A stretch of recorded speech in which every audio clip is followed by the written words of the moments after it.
Advocacy at Mental Health America's National Office. And we're so happy you can join us today for our Regional Policy Council meeting. Info you can use to inform your state's policy priorities.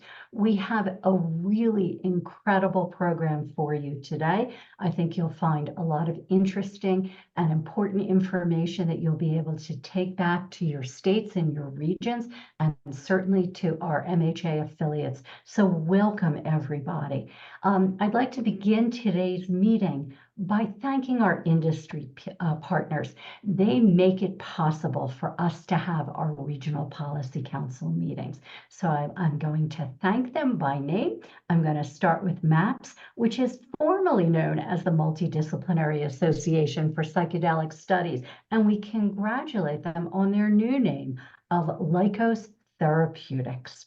I also would like to thank Janssen and Teva and Myriad Genetics and Neurocrine Biosciences and the Sage Biogen Partnership, as well as the Takeda Lundbeck Alliance, Pfizer, Otsuka, and Compass Therapeutics. Today's meeting is being recorded, and everyone will receive an email telling you when the recording is ready, and you'll be able to also see the slides. You'll be able to listen to the recording, and you'll be able to share this information. Feel free to share it with colleagues. Nothing here is proprietary, and we'd love to have you, if you have questions, get back to us and ask them.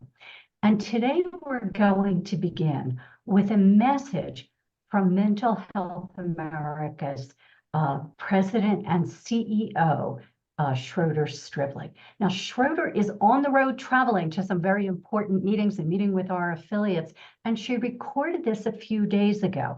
And we have had one of our speakers be unable to join us. That said, I've got a terrific person who is stepping in. I'll tell you more about that when we get there. But Heidi Strunk from California is no longer able to join us. So let's get started with that welcome message from Schroeder.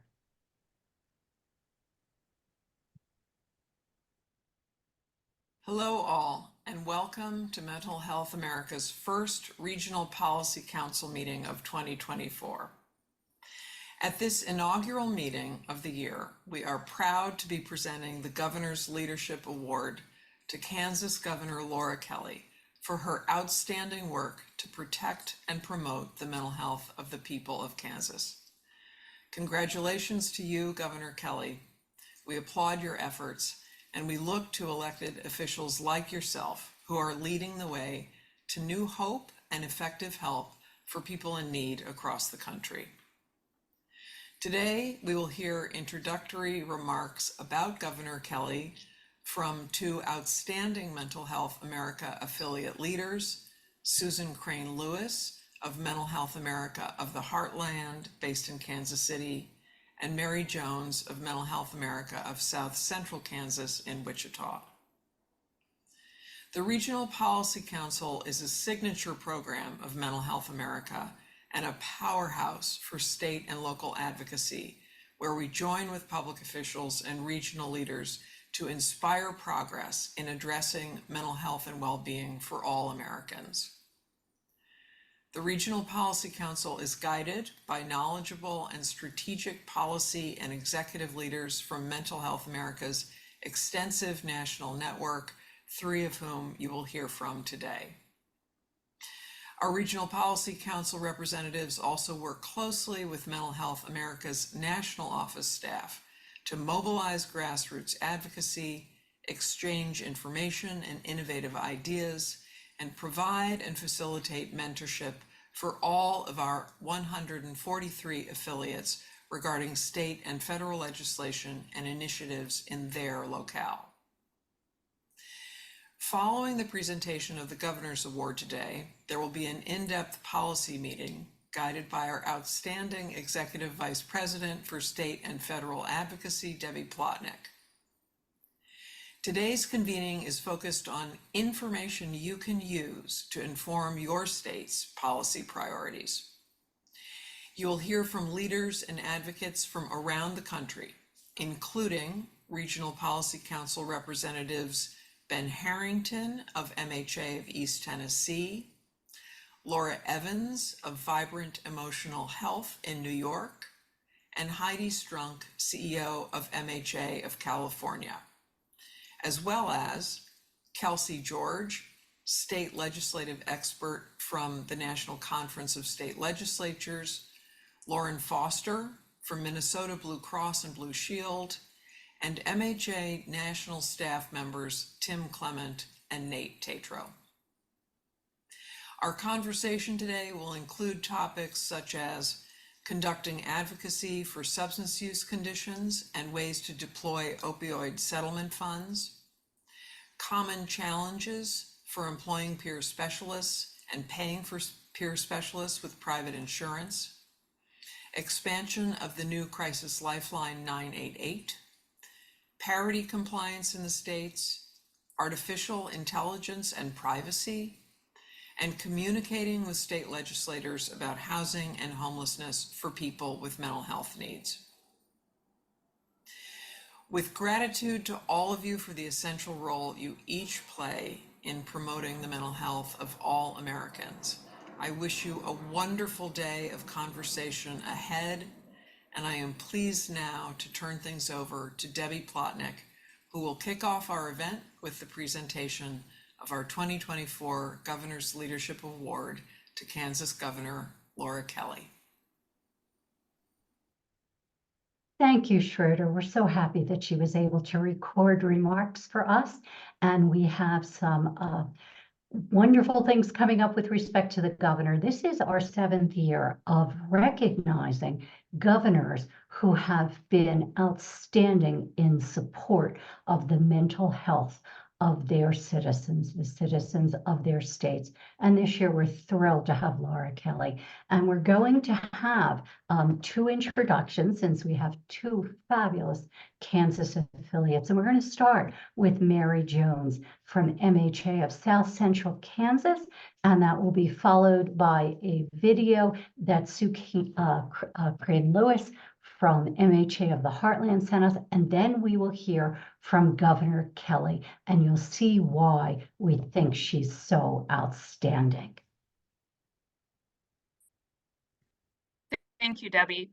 Since Governor Kelly took office more than 5 years ago, she has been a much-needed advocate for mental health care in the state of Kansas. Under her administration, we've witnessed some of the most dramatic manifestations of support for behavioral health care since Kansas Mental Health Reform Act passed nearly 35 years ago. From the creation of state-certified community behavioral health clinics to early adoption and implementation of the 988 mental health crisis line, Governor Kelly has been focused on funding and supportive services to improve behavioral health care and outcomes in Kansas. To that end, we're thrilled to see she is now leading a significant effort to improve access to emergency shelter and community affordable housing with dedicated budget allocations. Governor Kelly directed the formation of a task force to efficiently guide behavioral health initiatives, building out a comprehensive community of care. This includes dedicated investment to regional psychiatric hospital beds to serve the most densely populated region of the state outside of the Kansas City metro. She consistently crafts her initiatives, placing attention upon those with the most need, with emphasis on juvenile programs, crisis intervention centers, and specialty court liaisons. She has also remained steadfast in her resolve to fight anti-LGBTQ legislation in the state, actively vetoing bills that would have codified intolerance. Along with the mental health community, Governor Kelly supports the Family First Act, which allows children to receive expedited mental health supports in their home alongside their family. She's continued to safeguard resources to improve affordability and access to childcare. Under her direction, Medicaid insurers must not only include expansion of behavioral provider networks, but include a focused solutions for social determinants of health and require investments by those insurance companies back into the community to help bolster resources for providers, persons served, and their families. Finally, Governor Kelly has continued the ongoing pursuit of and is the champion for Medicaid expansion in Kansas, canvassing the state to host roundtables and educate and gain support for the monumental value that expansion would bring to Kansas. Governor Kelly is open, accessible, and listens to her constituents. She regularly attends rallies to shed light on the importance of mental health care held by the Kansas Mental Health Coalition and other constituents to lend her support to the cause.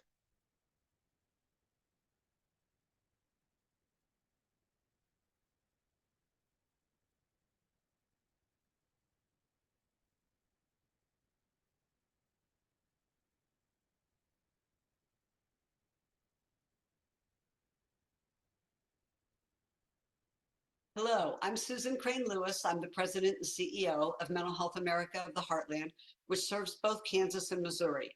I am so pleased that Governor Kelly is receiving this award, as she has continually demonstrated support for the behavioral health and wellness needs of the people of Kansas. Governor Kelly has kept youth with mental health needs out of the criminal justice system by launching the Council of State Government Justice Centers Stepping Up initiative. That initiative provides the Kansas Department of Corrections staff with training to identify young people who could benefit from behavioral health programs and supports and services in order to avoid reincarceration and to reduce the over-incarceration of youth who live with mental illness. As a person who very early in my career worked with this population, I cannot overestimate how important these services are and how absolutely ecstatic I am that the governor has seen fit to take on this initiative for the young people in our state. The governor's first executive order, number 1902, requires equal employment opportunity without discrimination or harassment to any state employee, and it explicitly includes sexual orientation, gender identity, or expression of disability as protected.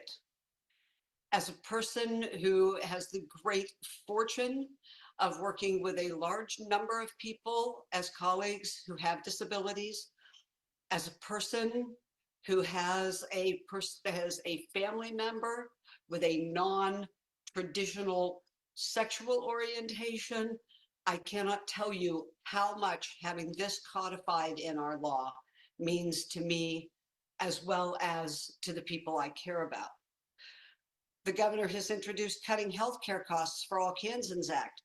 That expands Medicaid to the 150,000 Kansans with no additional cost to state taxpayers. And she's also supported the 988 Lifeline. In 2022, Governor Kelly signed a bipartisan bill to fund the statewide mental health crisis hotline. Currently, there are a number of those centers and mobile response teams around the state, with more to come because of the governor's support. In our current budget, the governor has included significant money for infrastructure, for emergency housing and shelters for persons who are in need. And as we all know, very often those are persons who live with a mental illness.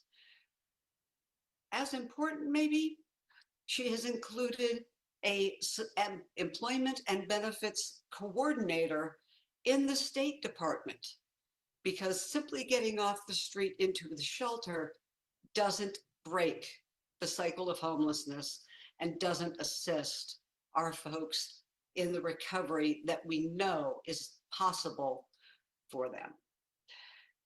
Governor Kelly, we deeply appreciate your work in making it easier for Kansans to access care and to have healthy, productive, and fulfilling lives. I can think of no one more deserving, and I am so pleased that we are giving you this award today.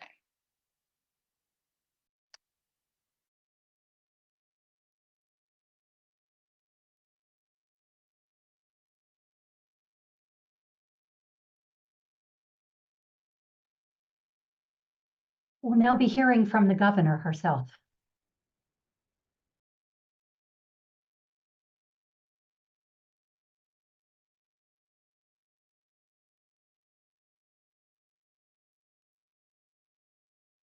Governor Laura Kelly here.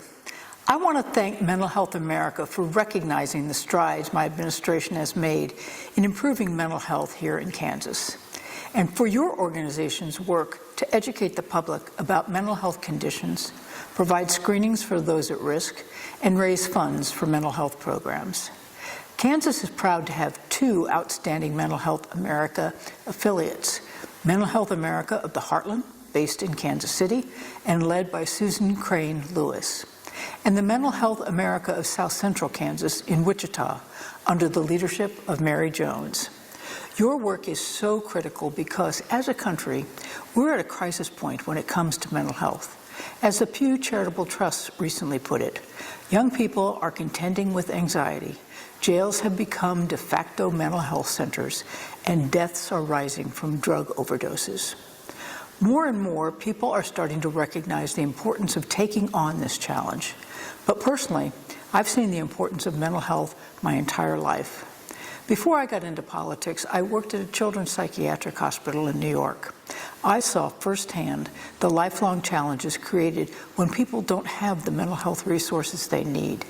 And that's why we've taken steps to solve this crisis here in Kansas. We launched the National Suicide Prevention Lifeline, 988, and increased capacity at mental health facilities. We expanded evidence-based programs that target mental health and substance use disorders. We created kansasagstress.org to provide mental health resources and support to our farmers and ranchers. We've helped students access mental health resources in schools by expanding programming to over 100 school districts. Kansas is also part of the Stepping Up initiative to reduce the numbers of people with mental health needs in jails and prisons. This past year, we expanded this initiative to youth involved in our juvenile justice system. In addition, we've converted a minimum security prison to a substance abuse treatment facility for those who must be sentenced to prison time but belong in treatment. And of course, I've relentlessly fought to expand Medicaid here in the state so more Kansans can access the mental health care they need. I'm committed to continuing to make the investments we need and advocate for policy changes that will improve mental health here in Kansas. So thanks again for all the work you do and for the recognition with this 2024 Governor's Leadership Award. It's an honor.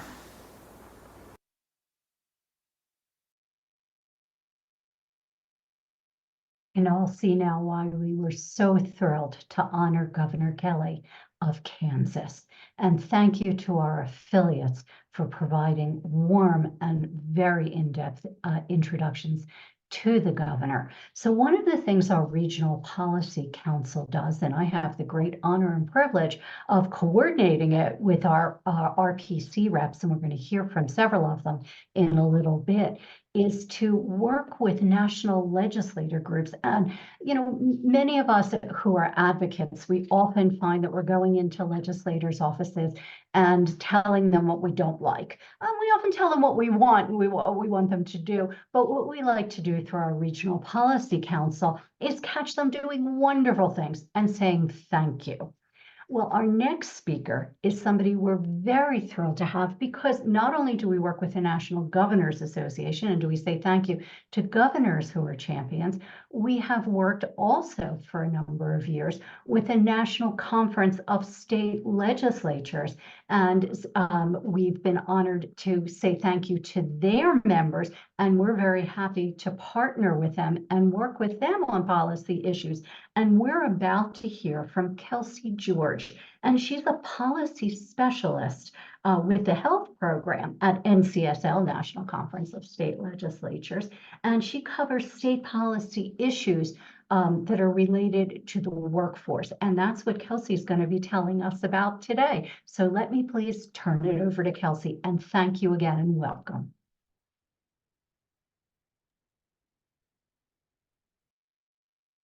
Thank you, Debbie, and thank you so much to everyone from MHA for having me today. As Debbie shared, my name is Kelsey George. I'm a policy specialist with NCSL's health program, and I manage our health workforce portfolio. And today I'm going to share some legislative trends that we're seeing in behavioral health workforce across states. So I'll start off with a quick introduction of who NCSL is and how we serve state legislators. legislatures. Then I'll jump into some common challenges that we're seeing across states in behavioral health. I'll share some examples of how states are addressing these challenges, and I'll take a deeper dive into state actions around peer support in particular. I'll wrap up with some additional resources, and we'll have plenty of time for Q&A. So my primary goal today is to share some behavioral health trends with you, but I'd also love if you left this presentation with a better understanding of state legislatures too. So with that in mind, I'm going to have a few trivia questions throughout my presentation and welcome your participation in the chat. So with that in mind, let's kick off with our first trivia question. Approximately how many state legislators are there in the United States? This includes all 50 states, DC, and the territories. So I welcome you to go ahead and put your guesses in the chat. Do you think it's less than 3,000, 3,000 to 5,000, 5,000 to 7,000, or more than 7,000? Seeing lots of great guesses in the chat coming in, good variety. Well, the answer is that there are 7,386 state legislators serving across the US.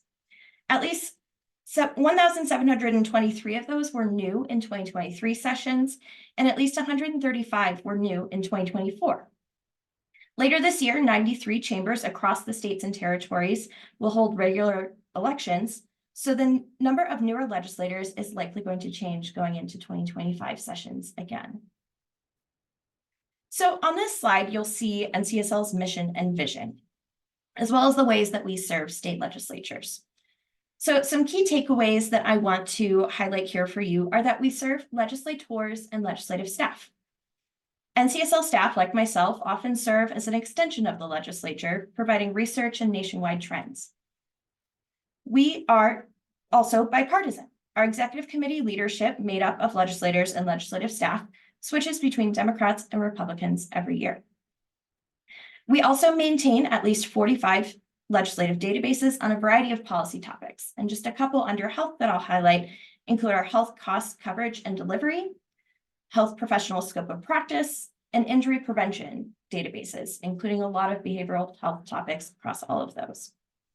Now, while our main office and I am based in Denver, Colorado, we have several colleagues in DC, and they ensure that states have a strong, cohesive voice in the federal system. Now, while our DC staff represents states at the federal level, NCSL staff take no positions on any state level policies. And finally, each year we host about 100 meetings, bringing legislators and legislative staff together to learn and share with one another. So health policy is a big priority for states, and Medicaid alone accounts for anywhere between 13 and 41% of state budgets annually, including federal funds. Now, this doesn't account for other health-related spending like school health care, state employee health insurance programs, public health, and other programs. And this slide captures the research questions NCSL staff like myself receive from legislators and legislative staff. This includes questions from 2020 through 2023, so you'll see a big focus on COVID-19 here. And you can see that there's a wide range of topics, anywhere from cannabis, prescription drugs, vaccines, long-term care, really across the board. Now, I want to emphasize here that behavioral health is a huge priority among states. Behavioral health is embedded in many of the topics that we hear from legislators about the most. These include Medicaid, workforce, opioids, addiction. And in fact, when NCSL's executive committee met last month, they identified behavioral health, mental health, and substance misuse as some of the top issues across states this year. So with that introduction out of the way, I'm going to test your knowledge again. Approximately how many legislative staff do you think there are across the US? And I'll give you a couple of clues here. This includes nonpartisan and partisan, session only, and personal staff. And it doesn't include contractual employees, pages, or interns. So go ahead and again, put your guesses in the chat. Seeing a lot of good answers roll in. Do you think it's 9,000, 17,000, 33,000, or 42,000? All right. Well, the answer is that there are about 33,000 legislative staff serving in states and territories across the country. Now, legislative staff often hold institutional knowledge. They may spend their entire career in the legislature, and may serve across several sessions.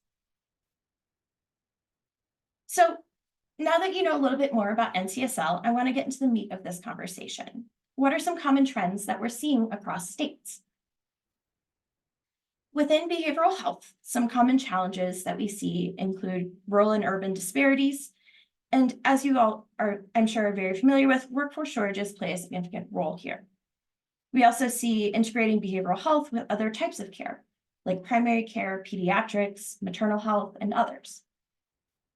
And last, Medicaid reimbursement rates tend to fall below Medicare and private insurer rates for behavioral health services. Now, workforce shortages are prevalent across healthcare, but especially in behavioral health. Estimated shortages for the next decade are listed on the left, pulled from HRSA data. And as you can see, this list spans a variety of behavioral health occupations. Many of the shortages are exacerbated by recruitment and retention challenges. And these may include things like financial challenges, like low reimbursement rates and high student debt, educational challenges like barriers to entering the workforce, and workplace challenges like rural and urban disparities or burnout among professionals. Now, the map on the right here shows provider to population ratios for behavioral health specialists, which includes psychiatrists, addiction specialists, psychologists, counselors, and therapists. The darker colors indicate more providers per 100,000 residents, while lighter colors indicate fewer providers and more likely workforce shortages. Now, this comes from the Mullen Institute at George Washington University, one of the health workforce research centers that's funded by HRSA. And their behavioral health tracker, which this comes from, also includes information on primary care and behavioral health, as well as how many providers prescribe medications for opioid use disorder and serious mental illness.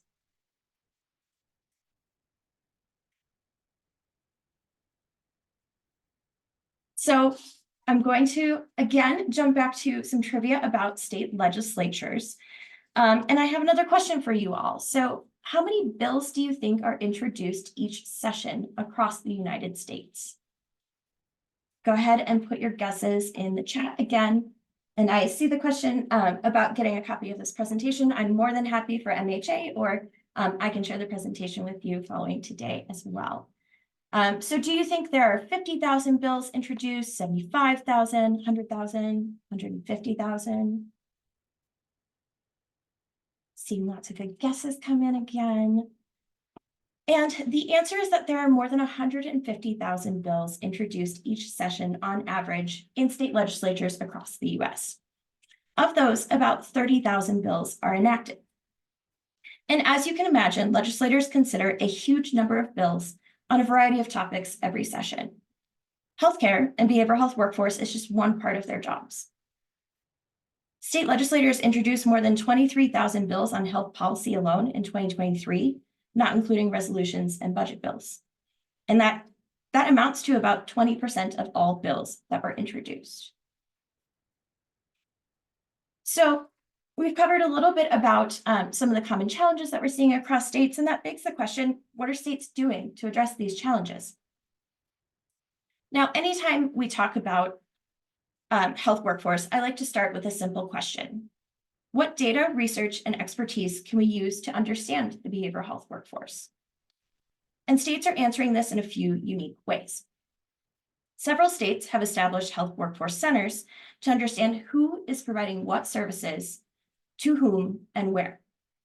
This includes, I have a couple of examples here on the slide, from Georgia, which in 2022 established a behavioral healthcare workforce database that's managed by the Board of Healthcare Workforce. And Illinois in that same year established a holistic mental health for youth and care task force. Now, we also see states fund studies to identify health needs and determine which interventions to pursue. One recent example on the slide here is New Mexico, which appropriated $100,000 to study the feasibility of free tuition for certain behavioral health graduate students in exchange for 4 years of practice within the state. Now, let's take a look at the strategies that states use to address their unique behavioral health needs. We'll start with the bucket of education and training. And one strategy I want to highlight here are career pathways. Utah is a particularly interesting example here. They recently established the Office of Professional Licensure Review, who's charged with reviewing each licensed profession within the state. They began this process by looking at behavioral health professions and identified bachelor's level professions as a gap in the career ladder for behavioral health. Now, based on their findings, they proposed a 1-year behavioral health technician certification and a bachelor's level general license within the state. And we've seen a couple of other states that are looking to expand licensure for similar occupations. These include mental health assistants, which were proposed by Northeast Ohio Medical University, which is, they created a 6-year pathway to practice, including a bachelor's degree and a 2-year master's degree. Now, while pending legislation in 2022 failed, there are ongoing efforts to license this occupation within the state. And we also see the Child Behavioral Health Specialist, which was established by the Ballmer Institute for Children's Health at the University of Oregon. And these occupations may assist with identification, promotion, prevention, and brief intervention with behavioral health. And they may serve in a variety of settings, including K-12 schools, healthcare systems, and other community settings. And similarly, Oregon had introduced legislation last session to license this profession. So next, this slide looks super fun.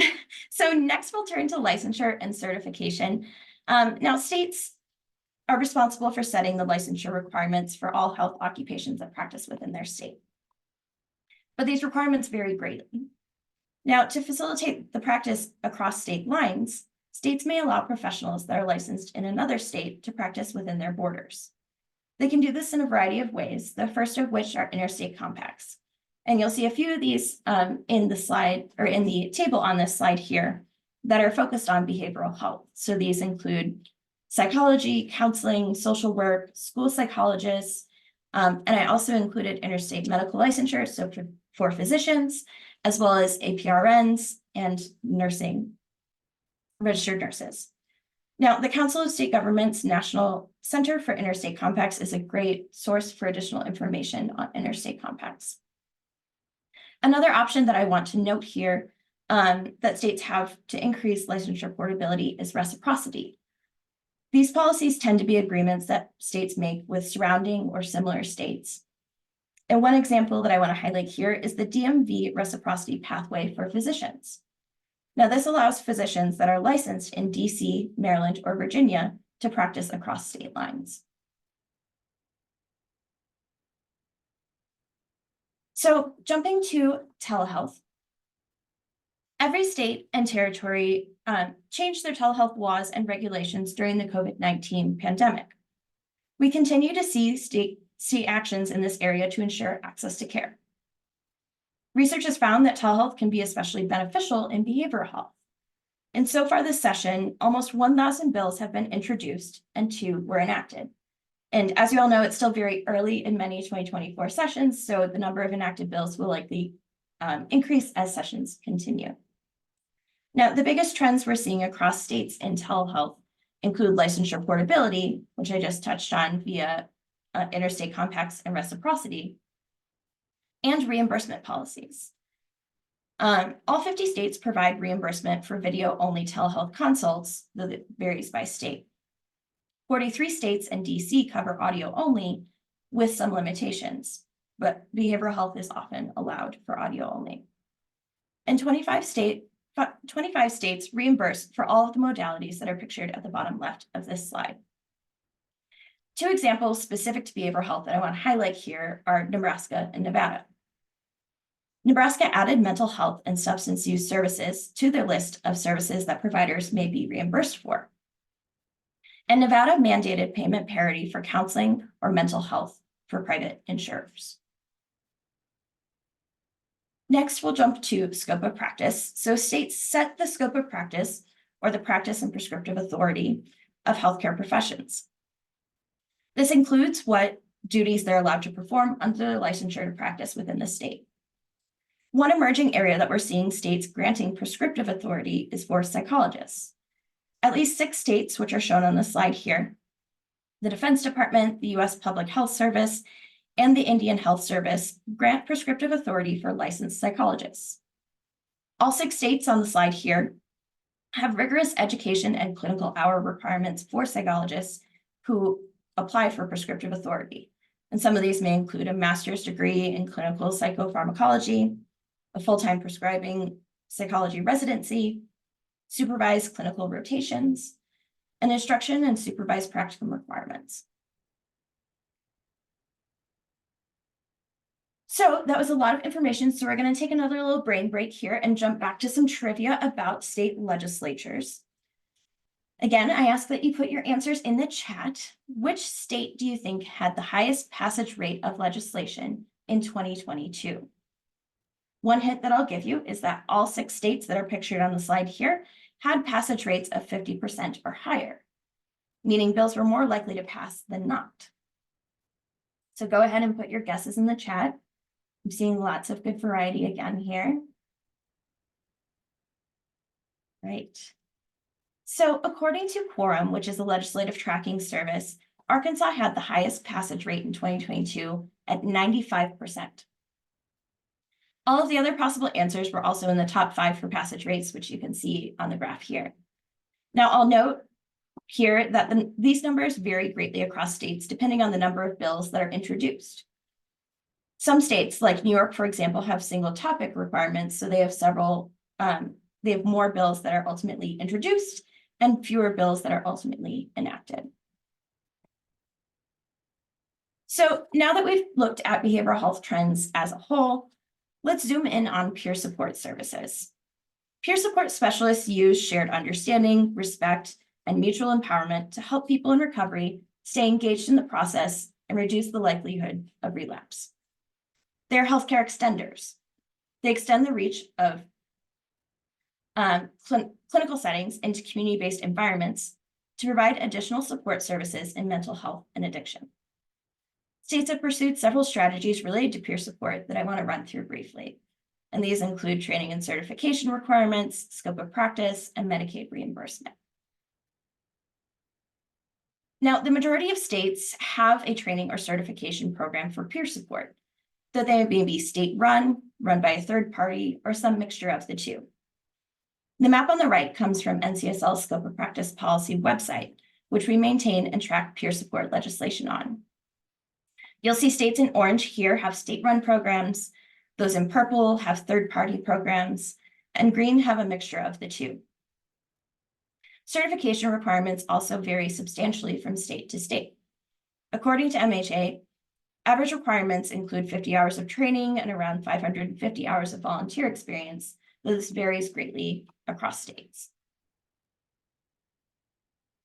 Now, peer support specialists typically provide services like those pictured on the slide here. They may also provide services or training, supervise other peer workers, develop resources, administer programs or agencies, or educate the public and policymakers. The graph on the right here comes from NRI, the research arm of the National Association of Mental Health Program Directors, and it captures some of the populations that peer support specialists may serve. I want to make a couple of notes here. You'll see a distinction in the number of states that use peer support for adult mental health, adult addiction, parent and family, and youth services. Now, Medicaid reimbursement can be an important driver of which services are used, though it's important to note that some states fund peer support services through grants and other mechanisms. Now, while it's about 5 years old, there's a study out of the University of Michigan Behavioral Health Workforce Center that found at least 12 states reimbursed in 2019 for mental health peer services, 4 states reimbursed for addiction peer services, and 23 states reimbursed for some combination of both mental and addiction services. And 11 states and DC did not reimburse for either as of 2019. And while this information is a little bit out of date, I think it helps provide a picture of Medicaid reimbursement, which we'll take a deeper dive into right now. So nationally, Medicaid covers about 25% of behavioral health and substance use disorder services, making it a significant lever in access to behavioral health services, like peer supports. According to a 2022 survey of state Medicaid agencies that was conducted by KFF, at least 40 states cover peer support services in their state Medicaid program. Now, states may cover peer support services with or without limitations, like those considerations that are on the right, including prior authorization, service or lifetime limits, and co-payments. The map on the right here shows a little bit more about this. The 21 states in dark blue cover peer support services without any limitations. 18 states in DC in the mid blue cover peer support with some limitations. And the 5 states in light blue do not cover peer support services. The 6 states pictured in gray did not report information to KFF for this particular study. Now, while not shown in the map, states have several authorities under which they can cover and pay for peer support, including state plan amendments and waivers, which you can see on the bottom left. The authority for coverage may also affect access to peer support services.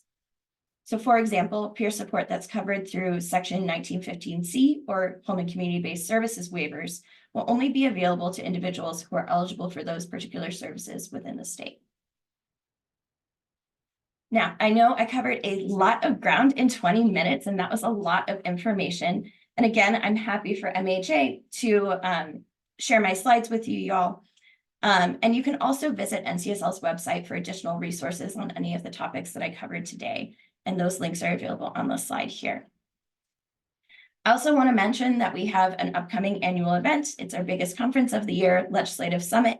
In 2024, it will be in Louisville, Kentucky, and we'll have several sessions that will touch on behavioral health, workforce, healthcare, really across the board. And with that, I'm happy to take any burning questions that you all have. And my contact information is also available here if you have any questions after today's event. Kelsey, thank you so very much. That was such an amazing presentation, and I loved your little surveys. They were terrific. I'll bet we all learned lots and lots of things from it.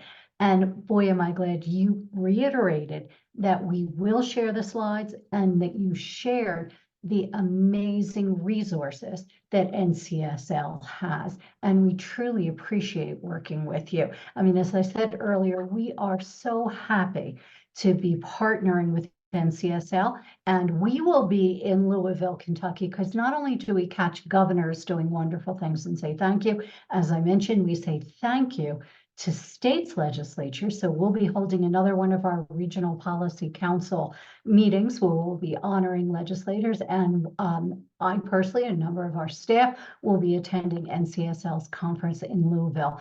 And thank you, Kelsey, also for mentioning our friends at CSG, Council of State Governments. So we also look forward to seeing them in December, and they'll be in New Orleans. And it's really been a wonderful collaboration that the organizations have with each other. And we at MHA are so proud and pleased to be able to work with you and to share our knowledge and to have you share your knowledge with us. So thank you again.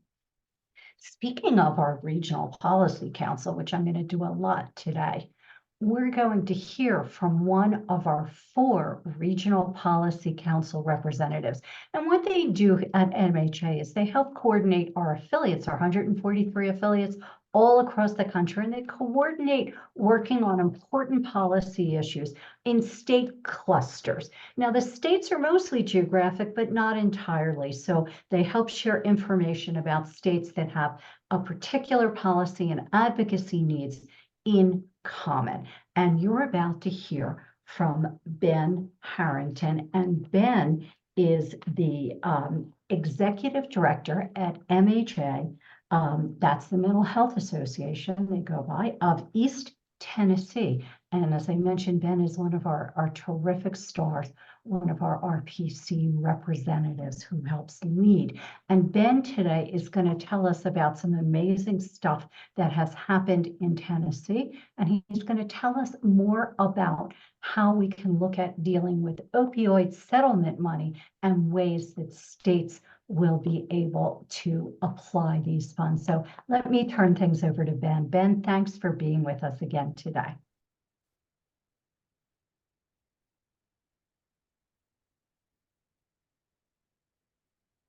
Well, thank you, Debbie. I appreciate the introduction. Let's go ahead and get started. There's a lot of territory to cover.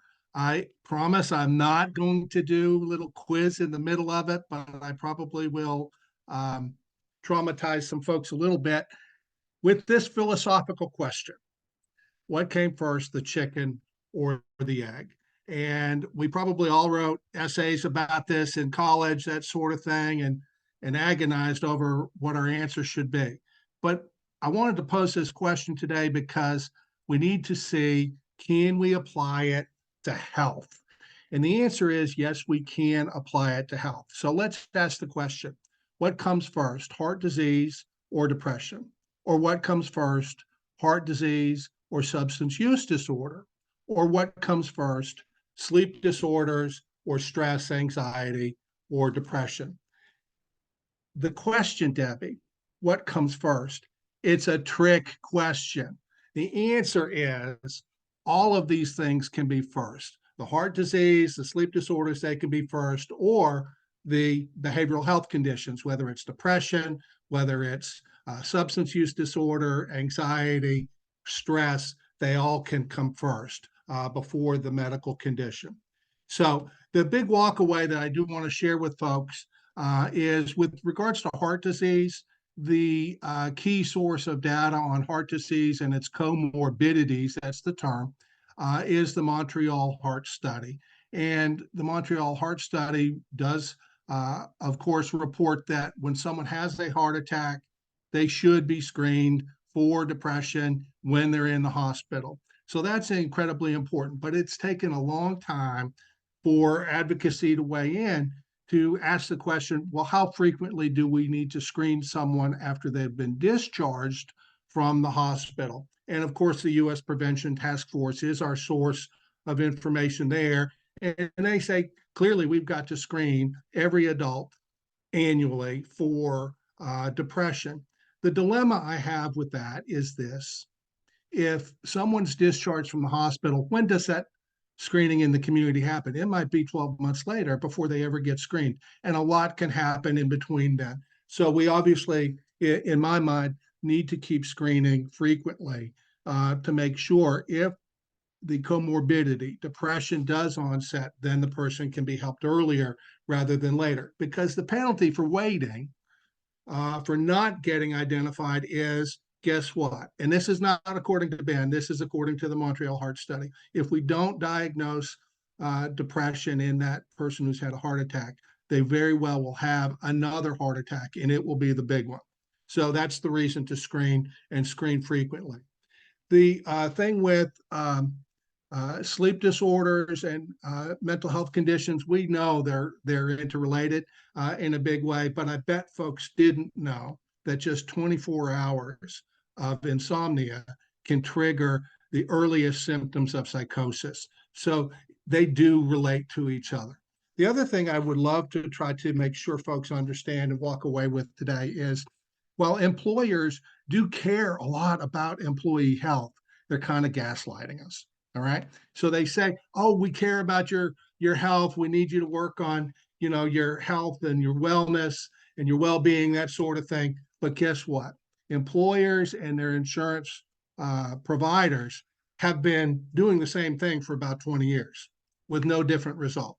So here's where Milliman comes in. If we're trying to do something to treat heart disease, diabetes, cancer, or obesity, and we keep trying the same usual treatments and nothing changes, we don't get the outcome we want, Milliman says, treat it like a yellow onion. Peel back the layer and see what's underneath. And so the big four health conditions that employers want to care about because they cost the most, according to Milliman, they really need to be added to it. And it needs to be the big five. Add behavioral health to that so we can help identify those who need behavioral health care. And we can, at the same time, treat both the behavioral health condition and the chronic medical condition, because you won't achieve the outcome you want in either if you don't treat both. So the question that I led with, what comes first, the chicken or the egg?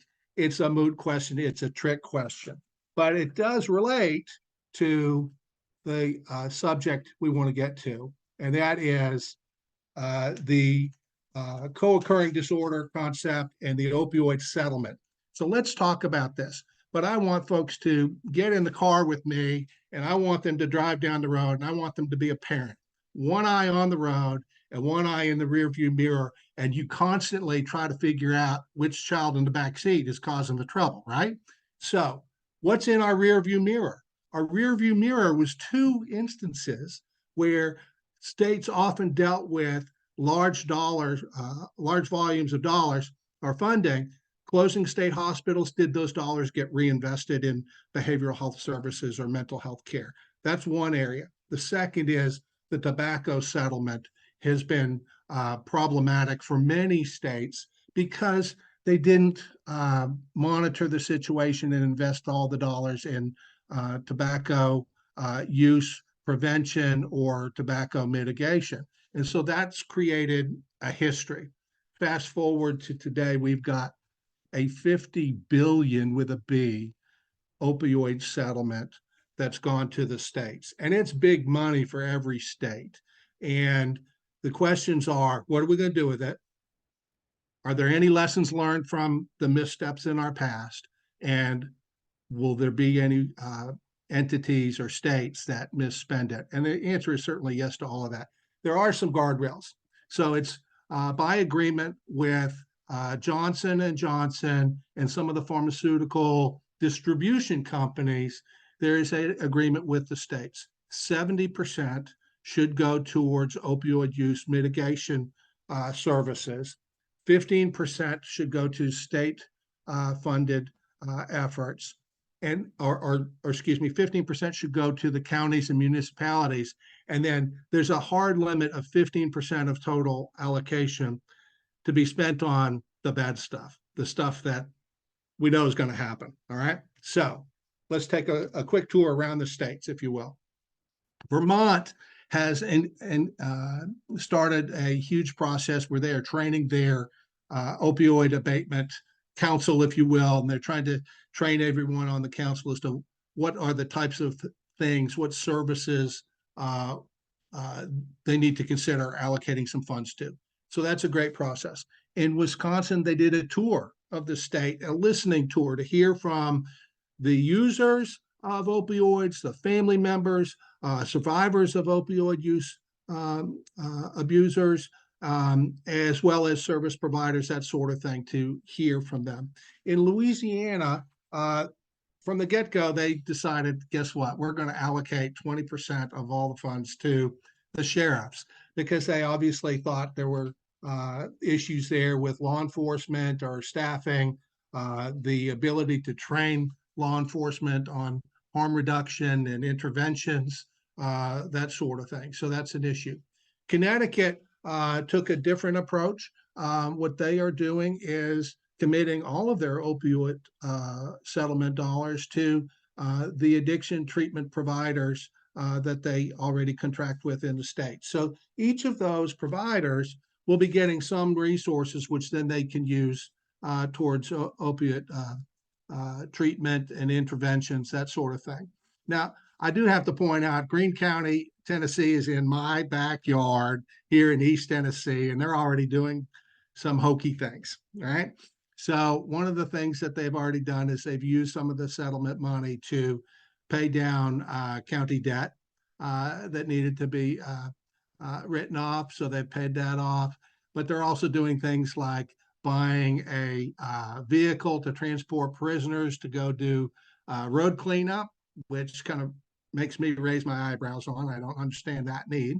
But then the other thing is they've also replaced their jail cell doors. Maybe that was necessary, but I don't think this exactly fits the parameters of the opioid abatement settlement. So the state of Tennessee, though, has got a different approach. They are on the path to award funds to behavioral treatment providers, and that means addiction treatment providers, as well as mental health providers, community services providers, and prevention coalitions. So they've got a broader approach. So what is our advocacy lanes? Obviously, you know, if we want to make sure the dollars are used correctly, we need to get involved with the opioid councils, if you will. We need to clarify what the needs are and why they fit. So should we go with the Connecticut approach, just the addiction treatment providers, or do we do the Tennessee approach that works on both sides of that?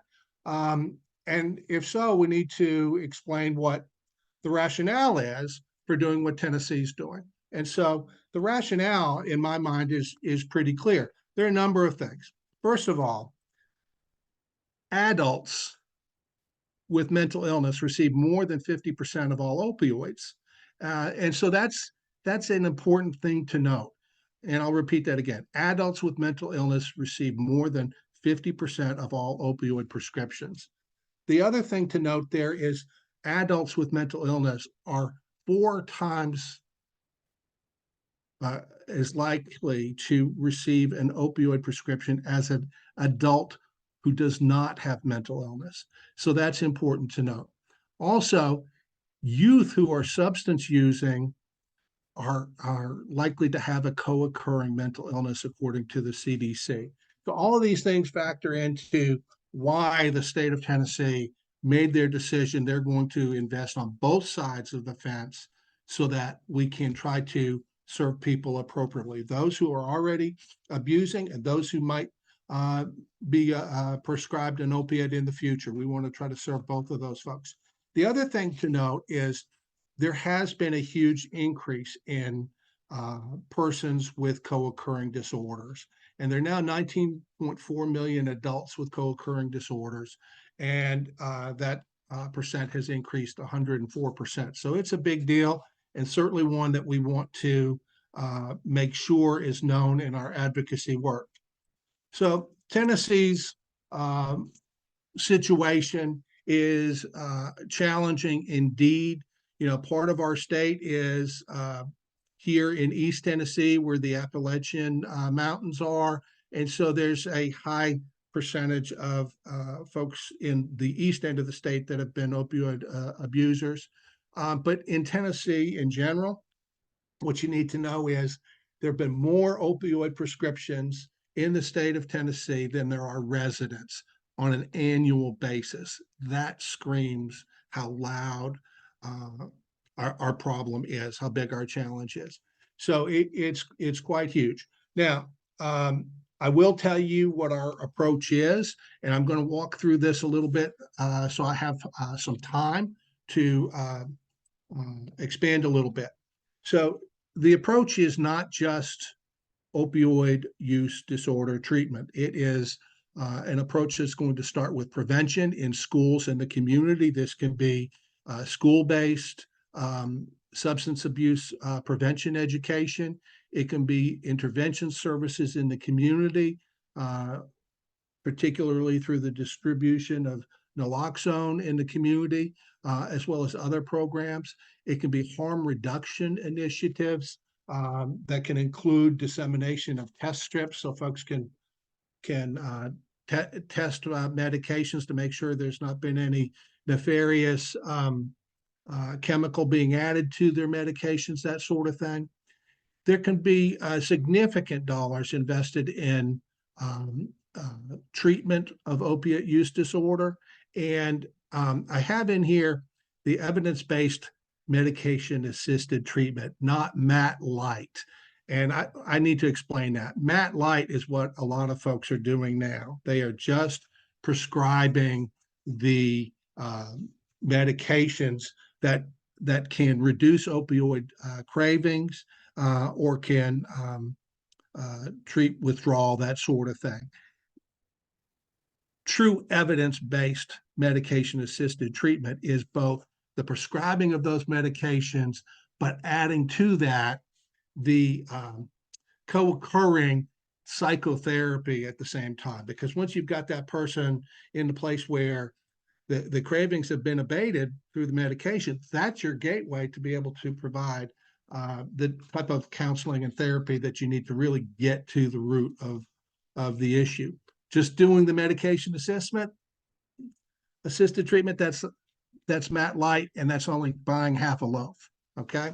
So some other things that are certainly doable with the resources, peer supports for persons who are using substances, as well as peer supports for persons with a mental health condition, as well as then other additional training for law enforcement officers, for training professionals, behavioral health professionals on how to do evidence-based medication-assisted treatment. All of that is incredibly an incredible opportunity for us, if you will. There's also the ability to do some public health promotion. So, we've all seen some of the federally produced advertising about substance use in the past. We can do the same type of thing here. We could make it much more localized here as well. And then there's an opportunity for some states to do research in their communities. So what I do have available for folks, I'm going to just let folks see it so you can have it in the slides. There's going to be 2 slides at the back. One is a medication refresher, and this is simply here so that folks need to know what the medications are that can reduce opioid use and cravings. Those would be methadone and naltrexone, buprenorphine and buprenorphine combined with naloxone. And so those are the meds that are typically being used. And then, of course, the reversal overdose medications are naloxone and nalmefene. So that's for folks if they wanted the refresher. The last page in the slides, I do want to add to the chat, and I'm going to try to put that in there if Alicia has not already done it. The second to last citation on this slide includes the opioid settlement tracker.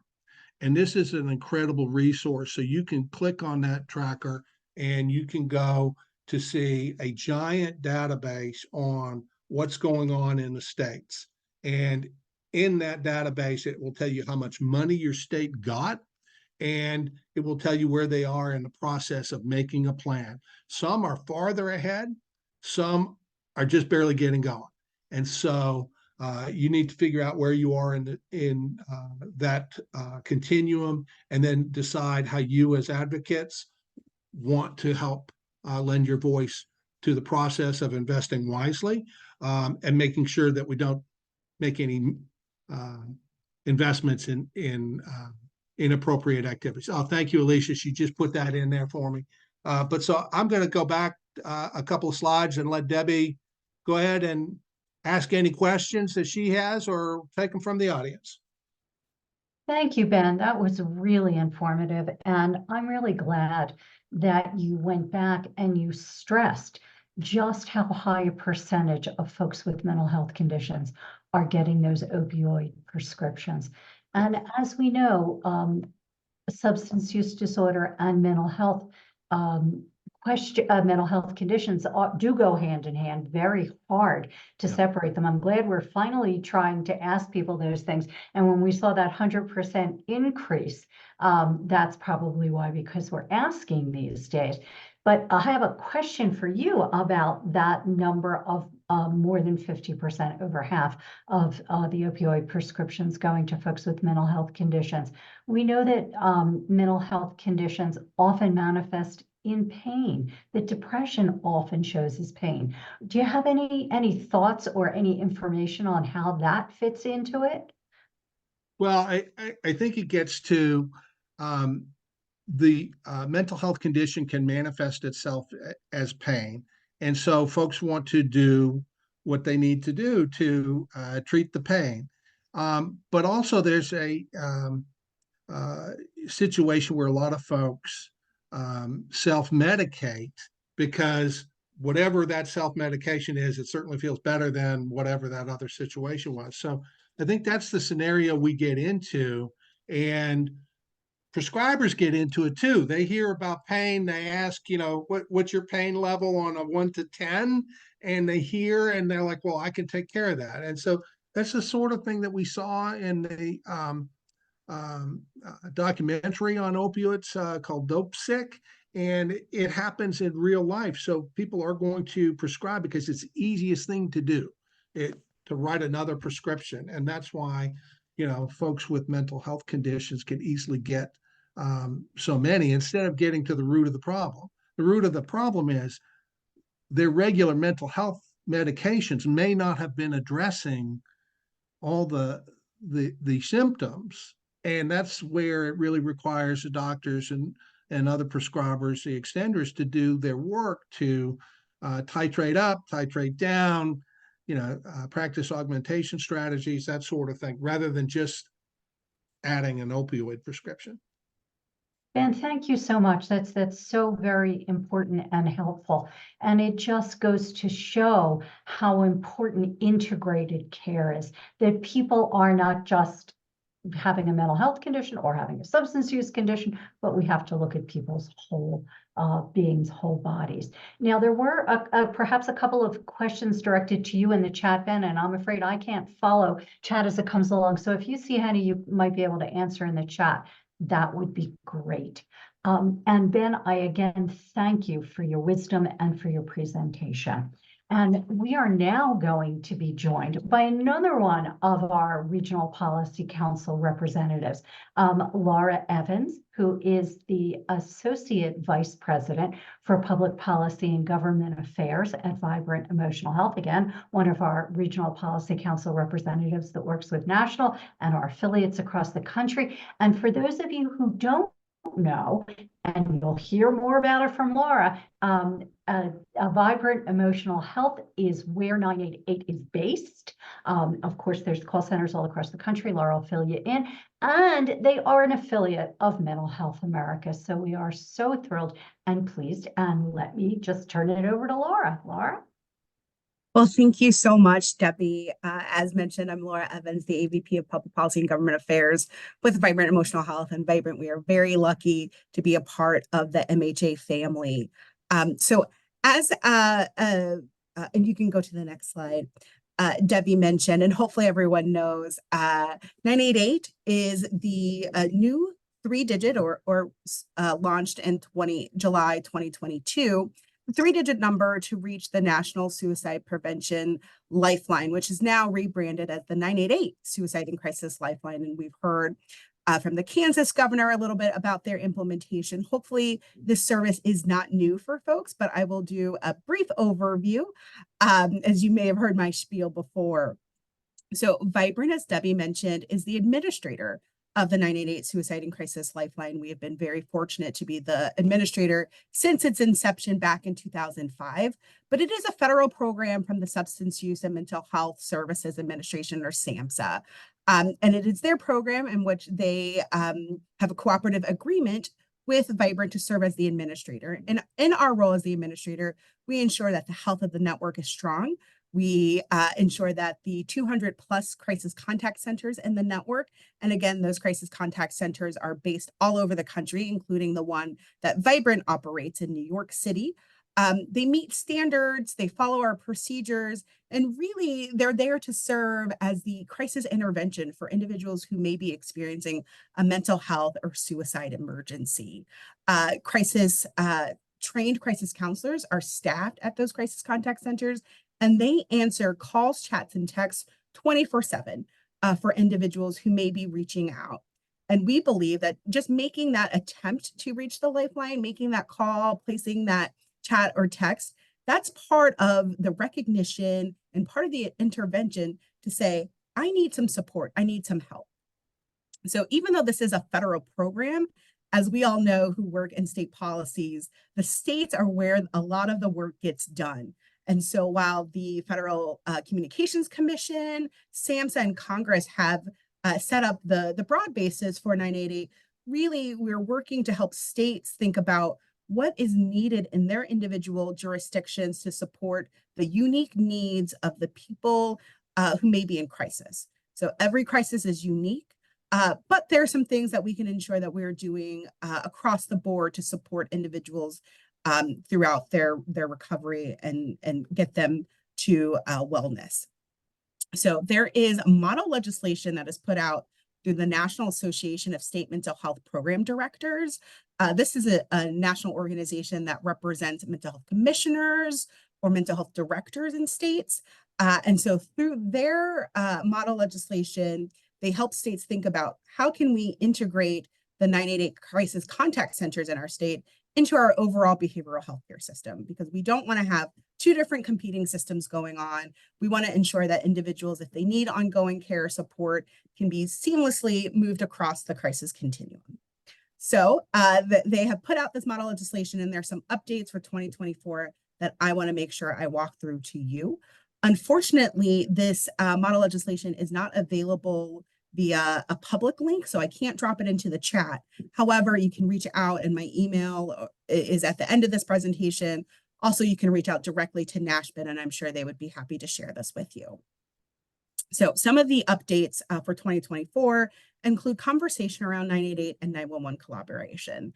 And part of the recognition of the need for a 3-digit number was that, 911 is very easy to remember. Folks know at this point that if you have a medical emergency, if you need fire, EMS, or police, you call 911. But what we found when the service was known as the National Suicide Prevention Lifeline was that trying to remember a 10-digit number just was impossible if you were in crisis. So in recognizing that we wanted more people to use the service, it was changed to 988. And so now through the model legislation, it's talking about how can we have the 988 Lifeline service collaborate to ensure that when it's appropriate, and again, it may not be appropriate in every situation, that the 911 service is aware of any crisis situation that may involve a need for EMS or fire or police. And then the other way as well is when 911 receives a call that is better suited for 988, that they are able to share that call. So then we are diverting from the inappropriate use of law enforcement, fire, EMS, when that isn't appropriate for that individual's crisis situation. So there's some language within that model bill around how we can get those two groups to work together. And again, 911 is a little different from 988 in that 988 is a federal program. Every 911, and I believe there are over 5,000 individual public safety answering points. There is not a federal entity that controls all 5,000 of those. So it's very hard to disseminate information from one group and then ensure it hits every public safety answering point. And that's why we rely on the crisis contact centers, advocates, and others in a state or jurisdiction to help facilitate those conversations and make sure that everyone knows about each other. And of course, working with the 911 trade associations, NINA and NASNA.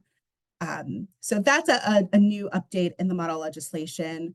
Also, stakeholder convenings, recognizing that anytime you're having state policy being shaped and developed, we really need to make sure that we have a diverse group of perspectives, including individuals with lived experience, families who may be impacted. And so the model legislation also encourages to bring those individuals, those perspectives to the table to ensure that we are forming public policy that really does fit for everyone, individuals who may be living with a mental health condition, family members, just the whole group of people. And hopefully there can be additional conversations in those convenings to get to the best public policy.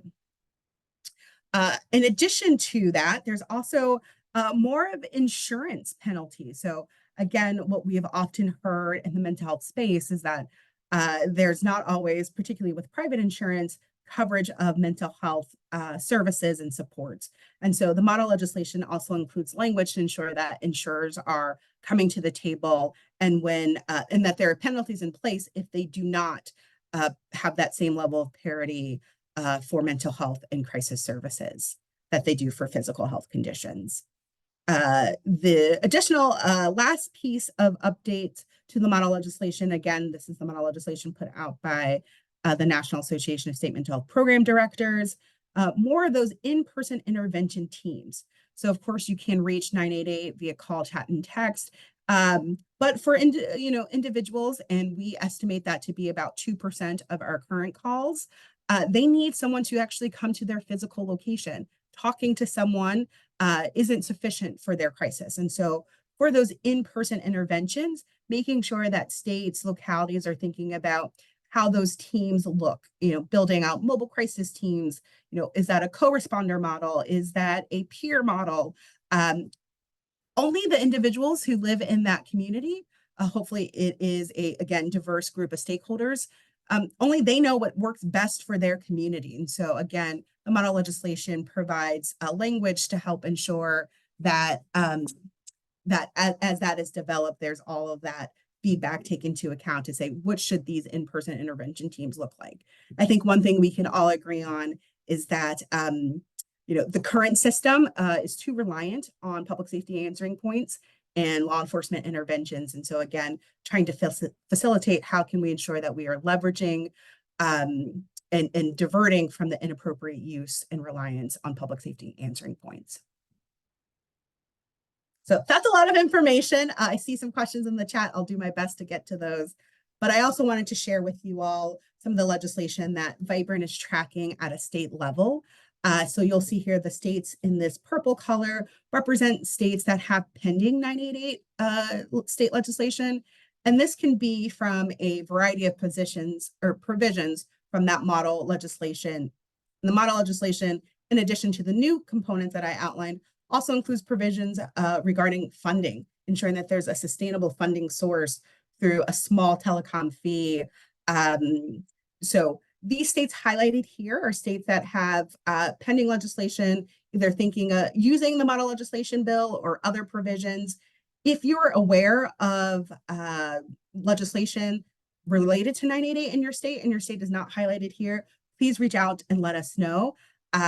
Vibrant, we want to be helpful to you all as you work through what this looks like in your state.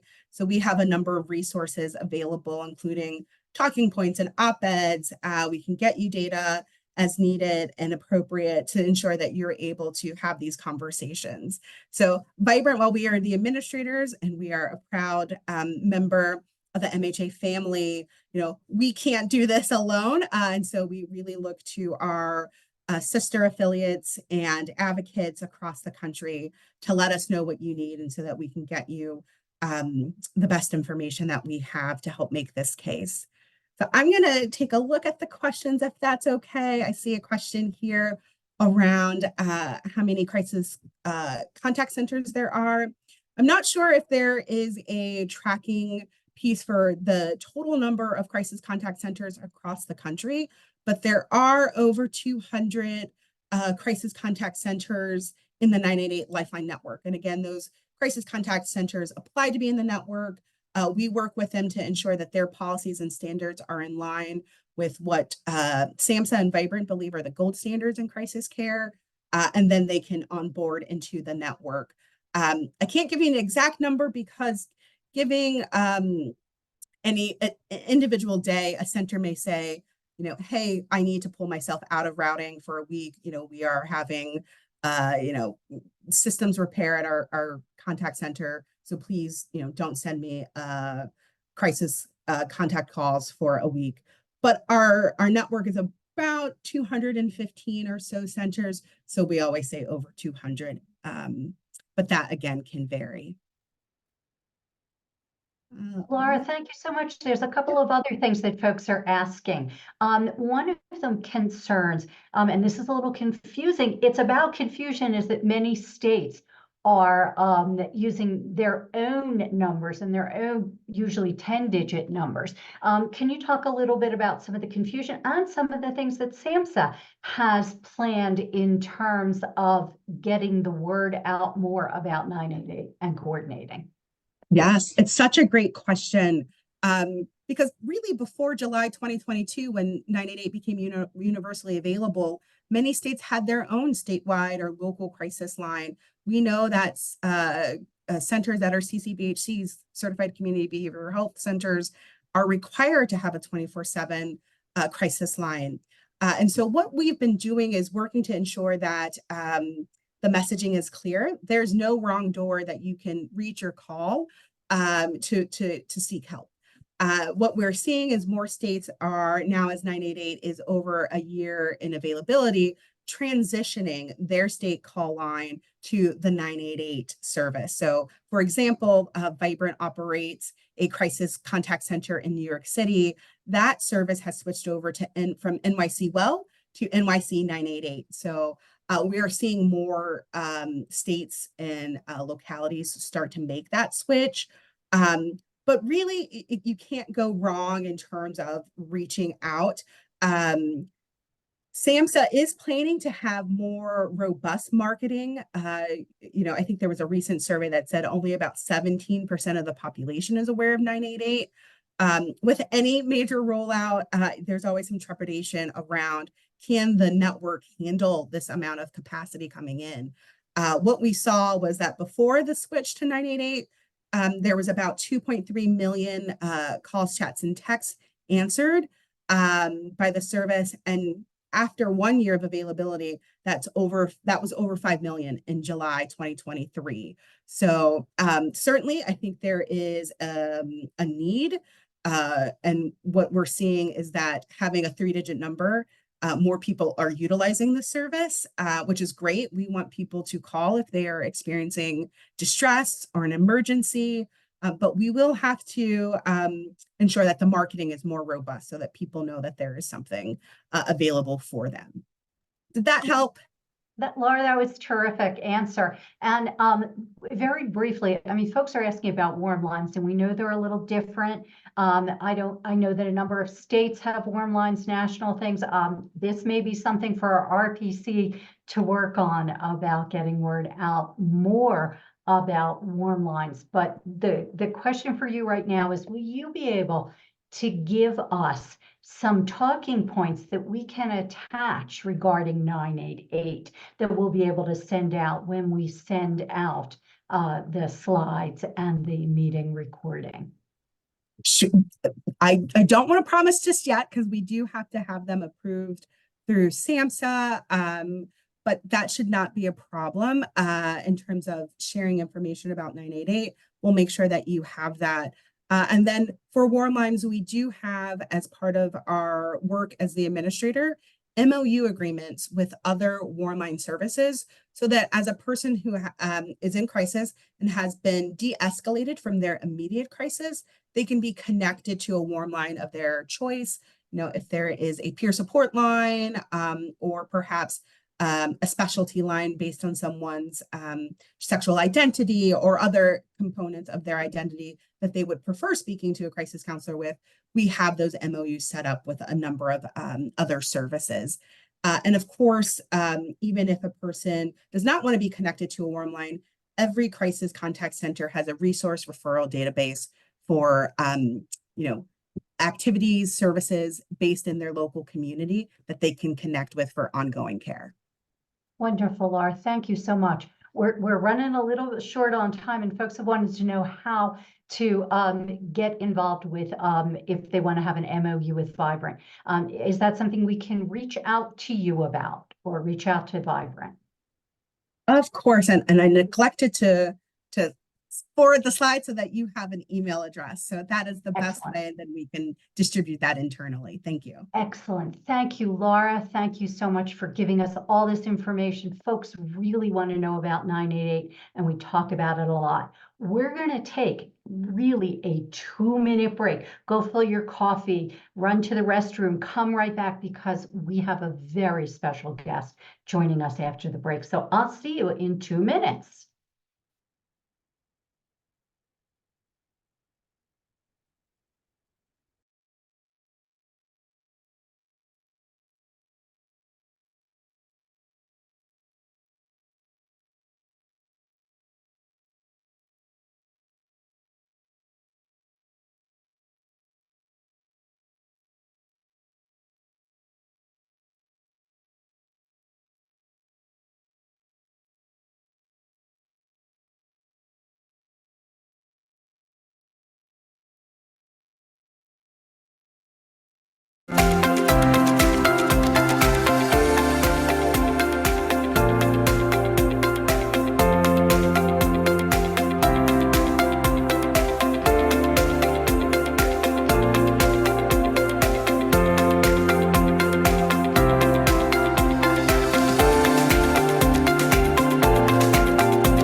Boy, that went fast, didn't it?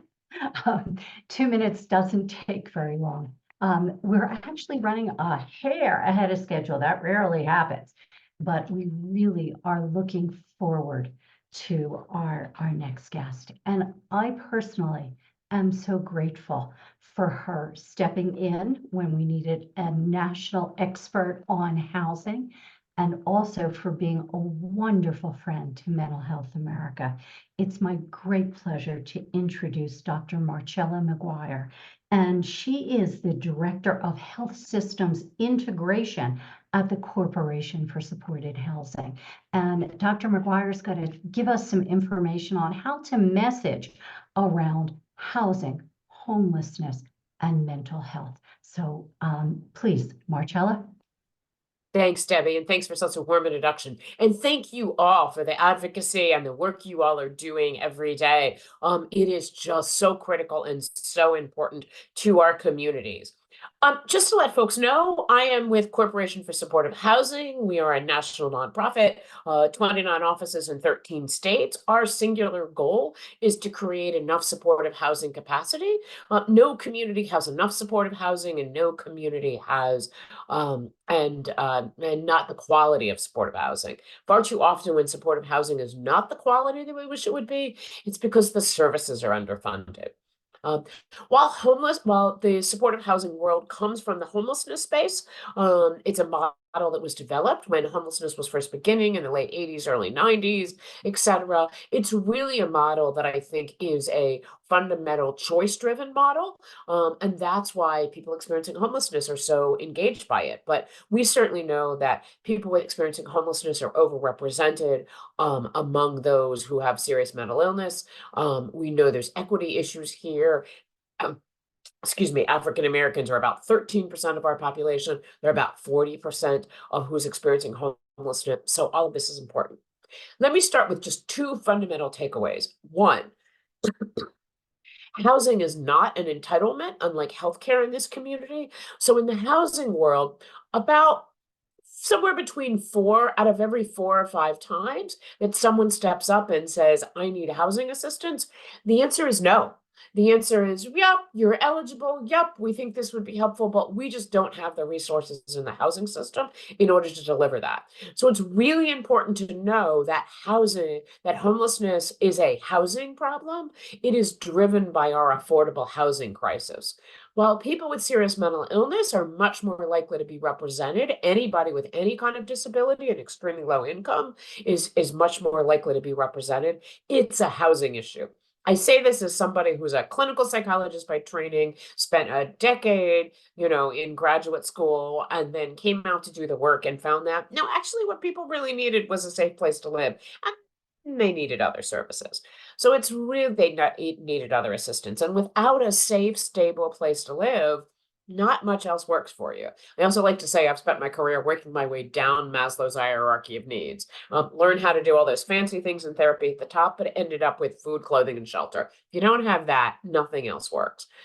So there's an affordable housing crisis in our community. It is worse in some of our communities than others. I think we've got folks here from Los Angeles in the call, maybe folks from Seattle or Boston, New York. These are what I think some folks have called superstar cities. These are cities where, my gosh, I look at what it costs to live in the Bay Area, and I think I could be homeless in that, in that community, and CSH pays just fine. So it's a housing crisis. It's a crisis for people with disabilities. It's a crisis for people with extremely low incomes. Folks with serious mental illness are one of many groups that are fighting for a too small group of housing. I have always liked to think about it as what I like to call it's a musical chairs question. If anybody remembers when you're a little kid, maybe I'm outdated with this, but playing musical chairs, it's a game where there's one more person than there are chairs. Somebody always doesn't get a chair. In the housing space, there's about 16 people and there's 4 chairs. So a lot of people aren't going to get chairs in that space. So it's important that it's a housing crisis. It's so that you start with that. But people with disabilities, people with serious mental illness, people with extremely low incomes, they're much more likely to be falling into that than somebody without any of those challenges. there is a lot of work being done, and I credit the Biden administration for a lot of that. There is Inflation Reduction Act work to increase our housing capacity. There is a lot of strategies to increase just the supply, because it's a basic supply and demand. When there's not enough housing, the price goes up. More and more people, the folks that we're trying to serve every day, are priced out of the market. And so what can we do to increase the supply of housing in general, of affordable housing in particular? There is also a lot of work to be done around system level partnerships. The housing systems in this world, your homeless systems, otherwise known as the continuum of care, your housing authorities, etc., all do not have the resources they need in order to fulfill their mission. Housing authorities do something called close the wait list. So a lot of times there isn't even a line for somebody to get into in regard to get housing and housing related systems. And because the model is so scarcity driven, people have to fall. People have to be, you may be housing unstable, couch to couch, that sort of thing. You may have some family support. Nothing works, etc. You fall into homelessness, you fall into incarceration, you fall into institutionalization, all because we've got what was I going to say? Because we have the housing crisis that we have. I want to do a huge shout out to the National Low Income Housing Coalition. They are incredibly important people who are advocating for affordable housing across the board. We are more specifically advocating at CSH for a subset of that, which is supportive housing. This is housing and services that are linked at the program level. So navigating between getting my affordable housing and getting my services, behavioral health services, assistance with accessing the housing, home and community-based services, substance abuse disorder services, any of those services, that's linked at the program level rather than the burden being on the individuals who need assistance. So let me say, that's, I think, sort of the major points I wanted to say. So it's a housing crisis, but it's a housing crisis that disproportionately affects our communities of color. It's a housing crisis that disproportionately affects people with disabilities, including people with serious mental illness. And there is a lot of coalition work to be done across disability, across housing resources, in order to make sure that our housing systems have the resources they need. One other point, there has been a lot of work in the last 2 to 3 years in regard to state Medicaid programs covering what CSH likes to call housing related services. This is the services that help people get housing, that help people access the housing, that help people and that help people keep the housing, services in the housing. That's wonderful. We've been advocating for that for 20 years. It's exciting to see over 20 states covering those services right now. But we also would say that the next line of work is systems integration work.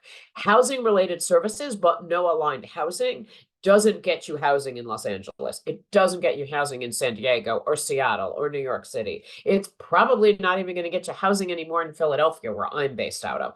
And our housing market is much cheaper. The other thing I want folks to be aware of is that as a community's housing vacancy rate decreases, even when someone has access to a housing subsidy, they often can't use it. People are getting Section 8 voucher, what used to be called Section 8 vouchers, housing choice vouchers. But if there's not enough, what in the housing world is called capital stock, there's not enough built housing, landlords don't want to work with these programs. Landlords are like, I can get twice as much money and not have to deal with the bureaucracy of working with a housing authority, of working with a nonprofit or a COC. So building housing, getting new resources to building housing, and the economic engine that improves is going to be really, really important to us. Debbie, what else should I be, or Alicia, what else should I be covering? I'd love to open it up for Q&A because I want to hear what people are hearing in their communities as well. How do we make this most valuable and helpful? Well, I'm going to start with some questions, Marcella. And I'm going to start again by thanking you for being here today, stepping in when Heidi from our MHA of California wasn't able to. And the reason I asked, of course, is that you are my friend and I appreciate it. But why you are my friend, and I'll remind you about when I was new in the field and I came to you and I said, help me understand about housing and about how it's financed and how it all works. And you were so kind. And we spent hours, and boy, is it complicated and ridiculous. So we haven't gotten much clearer about that. But one of the things I'd really like you to touch on around supported housing is how the supports can be wrapped around the person, not tied necessarily to the place where they live. Sure, sure. So supportive housing has three different models that we think of to answer your question. There is one that is called scattered site housing.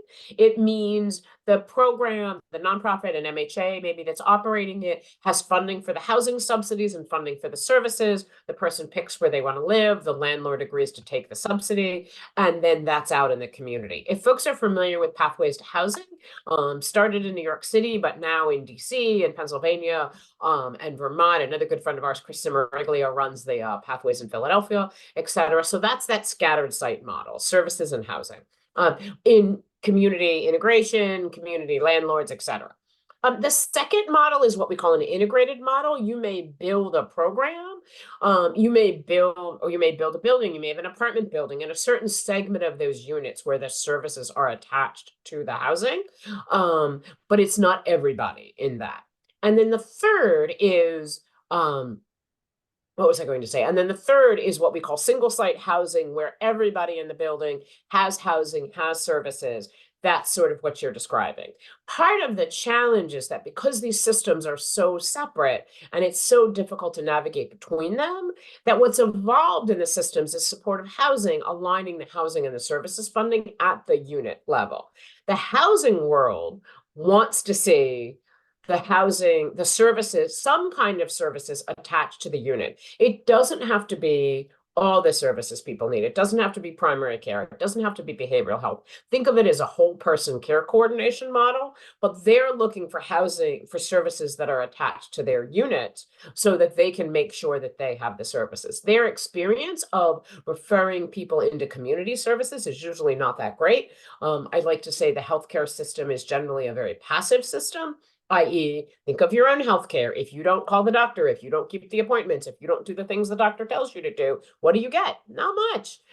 The housing world really wants to see services coming into units and serving people, but they recognize that there's a need for what in the housing world we call progressive engagement, meaning working with people where they are. I'd be remiss if I didn't talk about the housing world and increasingly the Medicaid world's commitment to housing first. Again, that's just recognizing that people who are experiencing homelessness, housing instability, can't connect to behavioral health services, can't connect to primary care. You don't know where you're going to sleep tonight. If you don't know where your next meal is coming from, that's all you're thinking about, really. And of course, that's all any of us would be thinking about that. So yes. Maria asked a question, initiatives to address the needs of young adults in supportive housing. Yes, there is a huge initiative there. It is out of the Federal Housing and Urban Development. There's a couple of different pieces to it. One, there is something called FYI vouchers, fostering youth independence. Basically, one of the populations that we see massively overrepresented in the homelessness system is youth who have aged out of foster care. And that may be an 18 age out, that may be a 21-year-old age out, that may be, they may have extended it to 25. But at the end of the day, when the foster care system is not involved anymore, and that's been paying for where you live, you're homeless now. Massively overrepresented among the people who are experiencing chronic homelessness. So there's been a huge initiative of both housing resources, fostering youth independence, or what we call FYI vouchers. There's also been work in the homelessness system, the continuums of care, to look at how young adults experience homelessness, what services they need, what supportive housing options they need. We know that youth often experience homelessness differently than older adults. They don't, and by older, I mean over 25. So that's a low bar for older.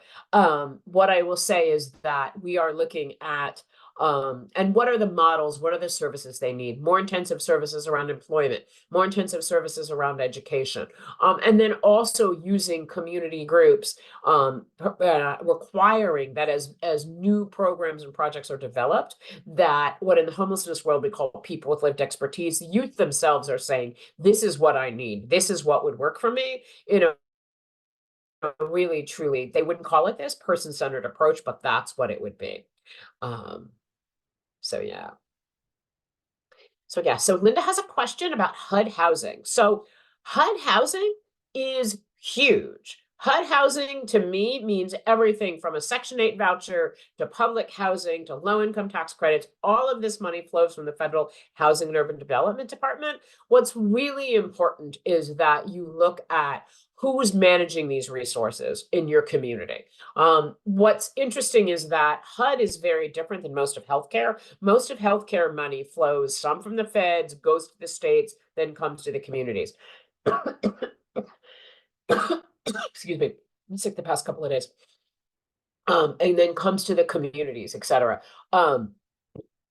Housing is different. Housing mainly comes from the federal level, Federal Housing and Urban Development, and it goes straight to the communities. It goes to your local housing authority that responds to a board, but doesn't really have any state oversight. It goes to your continuums of care or your homeless systems. Debbie, if I can just take like a minute or two to just get a couple of really helpful websites to give people. The continuum of care program or the homeless system is one system that there we go.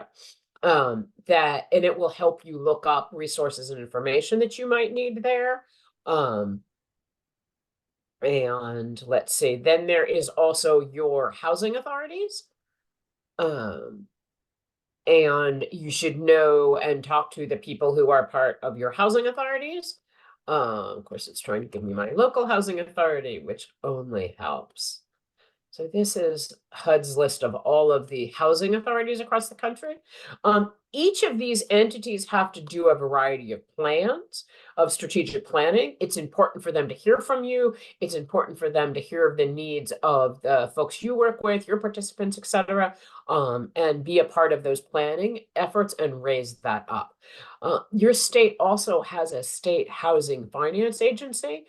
That is one state level partner that might be helpful to you. Marcella, I want to jump in and ask some really pointed policy questions and advocacy questions, since our audience is really made up of folks who are out there, and those HUD things and telling folks to follow that is extraordinarily helpful. So we really appreciate that. But one of the things that's happening that we're hearing a lot, and I appreciate so much how you kept saying that it's an issue of housing, and we need more housing, and we need more housing.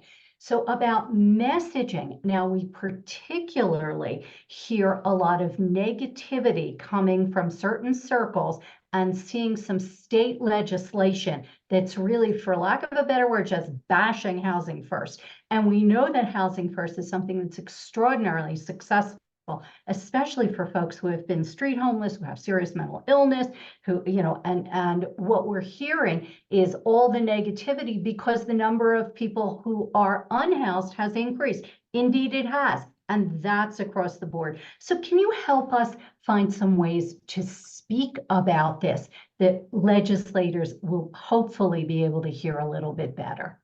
Sure. So here's the first thing. There are people in Housing First programs in your community. Legislators would always prefer to hear from somebody with real life experience who says, I was the person who was living on the streets. I was the person who was unsheltered. I was, that. And now here's where I am thanks to a Housing First program. So partner with those entities. Partner with those. CSH has an initiative we call Speak Up. It's organizing and supporting people, supported housing residents in order to do that kind of advocacy. So I just think that voice with people with lived expertise and bringing them in is really important. If you've got a legislator who's interested in research, there's a huge body of literature that says Housing First is the way to go. Housing First is the way that works. That gets us into some tension with people, particularly people who come from a more traditional 12-step model in regard to substance abuse concerns. If the belief, and I say it's a belief because it's not supported by research, if the belief is that a person with substance use challenges, with or without mental illness, has to, quote, hit bottom, has to fall, giving them housing makes them less, they believe that giving them housing and assisting in housing makes people less likely to engage in recovery. Actually, all the research says it's actually the opposite that's true. People are much more likely to engage in recovery, to engage in services once their housing is stabilized. So I think it's just important to both the audience, or shall we say the speaker, that's really important, is people with lived expertise, and all of the research says that.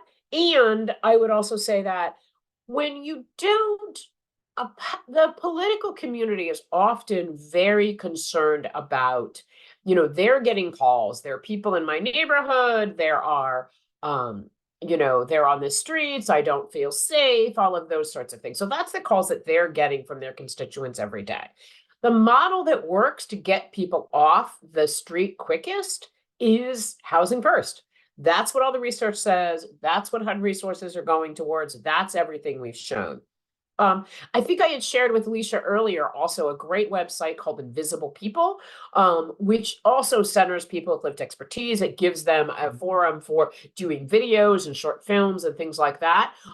Also take a look at that or connect with the folks there, and see if you can connect with some of the people there. Because again, that'll give you the people with lived expertise. That'll give you the real life stories of what makes a difference.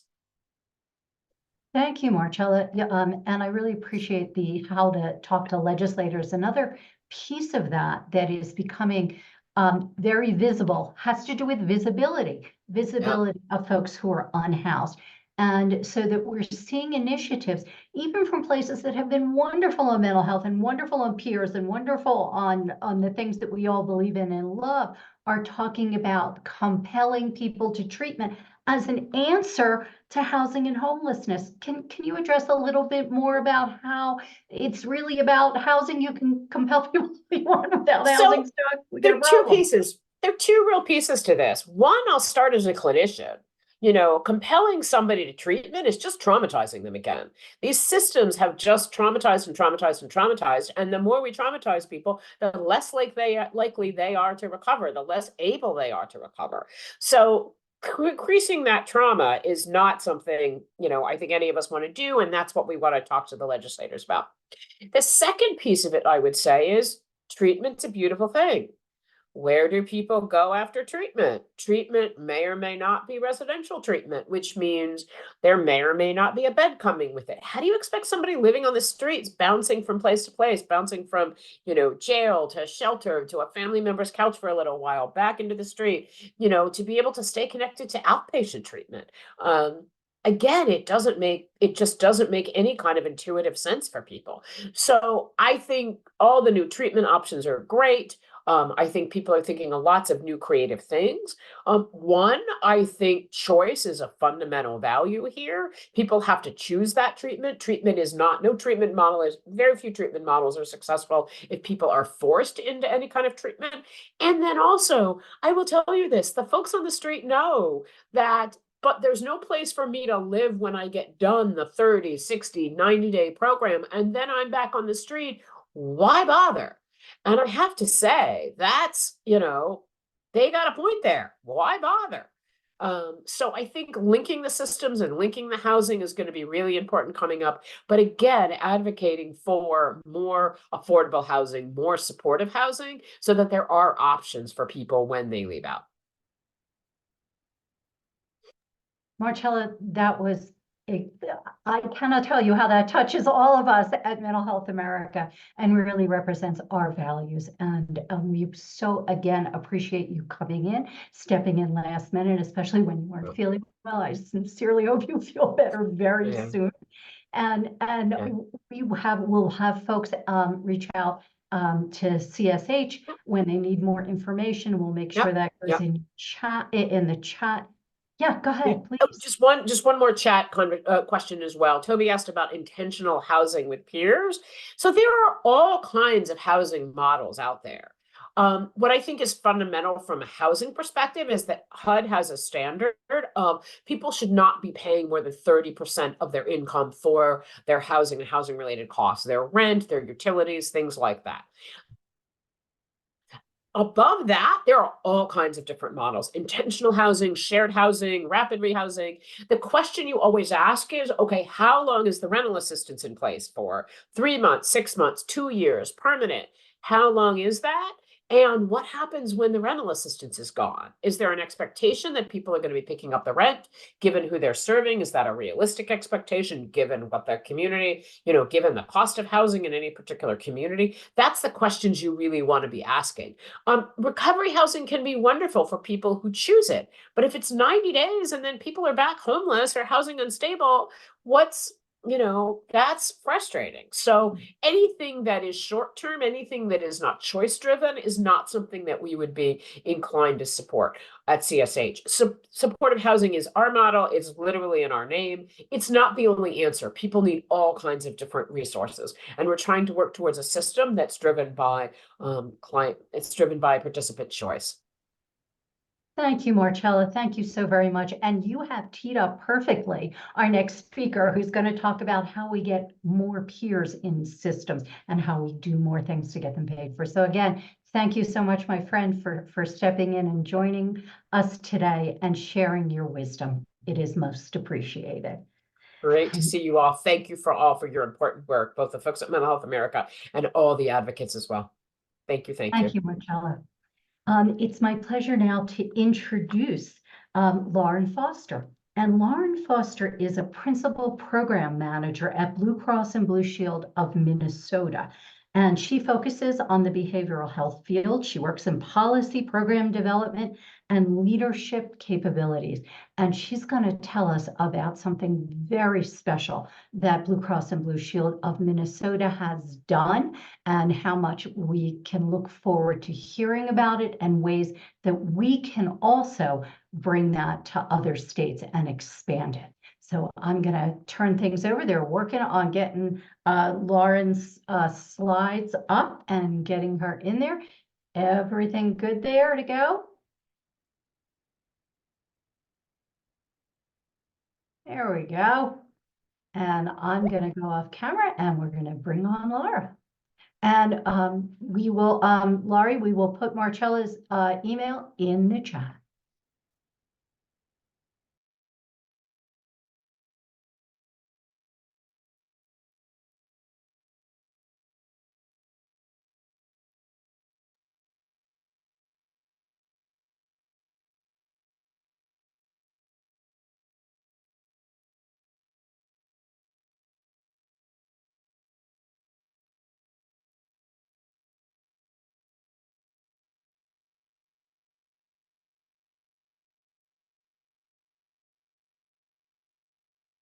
Hey everyone. Alicia, would you be able to put on my camera for me, please?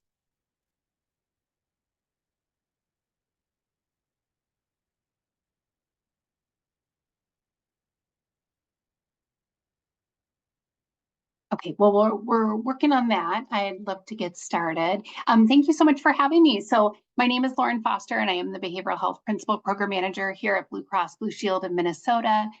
Such an honor to be here. And this last year, we've been working really hard to roll out an expansive benefit for peer specialist services. What we did, let me get it. Oh, good. There we are. Wonderful. We'll get to the first slide. Wonderful. Okay. So this last year, we've been working on having peer support specialist services not just be available for our Medicaid members, but to have this for commercial and Medicare Advantage as well. So we know that this is a service that has great outcomes, provides non-clinical care, and does so many wonderful things. And if it does that for Medicaid, well, why not for everyone else as well? So as of 1/1/24, it officially went live that all of our members who have a qualifying behavioral health diagnosis qualify for this service at $0. So it's one of our only behavioral health services that can say that, right? So if you go to an in-network provider who has a contract and credentialing with us, then it'll be no cost to be able to go. So it's been a really big win for us in that.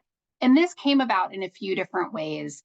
So we had a member engagement survey that went out the summer of 2021. And in that, our BIPOC members said, hey, we want mental health services. We just don't want it in the one way that you're delivering, which is clinical care, right? We have an expansive clinical network, but it had limited non-clinical options.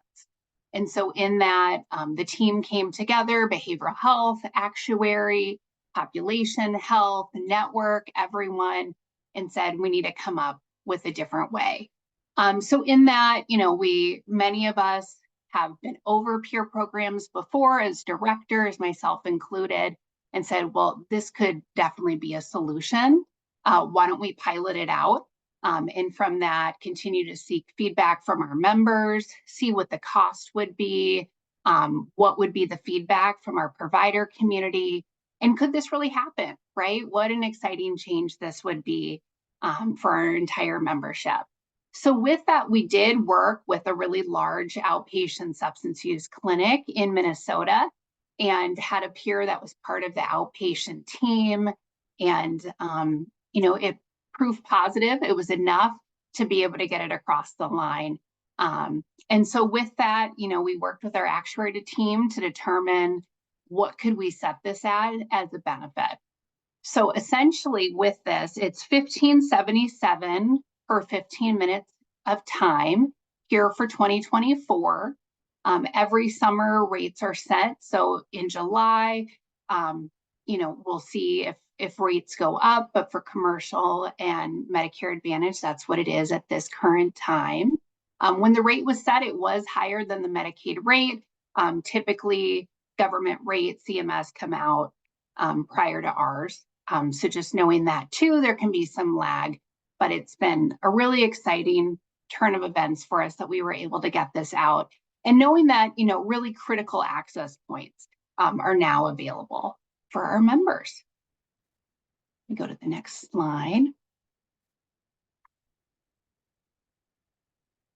Okay, so continuing on, other things that made it where we wanted to move forward with this. Our employees were reporting concerns that they needed more support as well for them and their families. We have large equity goals here at Blue Cross Blue Shield of Minnesota that we wanted to make sure that we were achieving. We know that it's not just about behavioral health, right? It's about whole person care, and that when you're not attending to the behavioral health needs of your membership and your employees, right, you're going to see higher cost in physical health care. So with that, knowing this would do multiple things for us. We also want innovative solutions, right? We want to be the forerunner when we're looking at other payers that are in the market. Blue Cross Blue Shield of Minnesota, yes, provides care in Minnesota, but we also do nationally. We're competitive against all the other Blue Crosses as well as all other payers. And so we want to make sure that we have solutions that are bringing in new markets for us.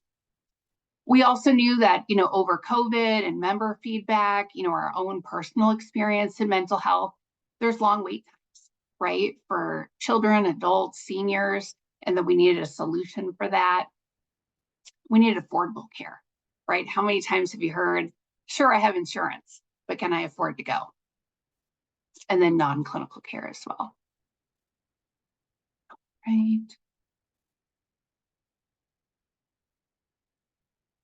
Okay, so this slide will walk us through a little bit about coverage criteria, so you know what it takes to be able to get access to this service.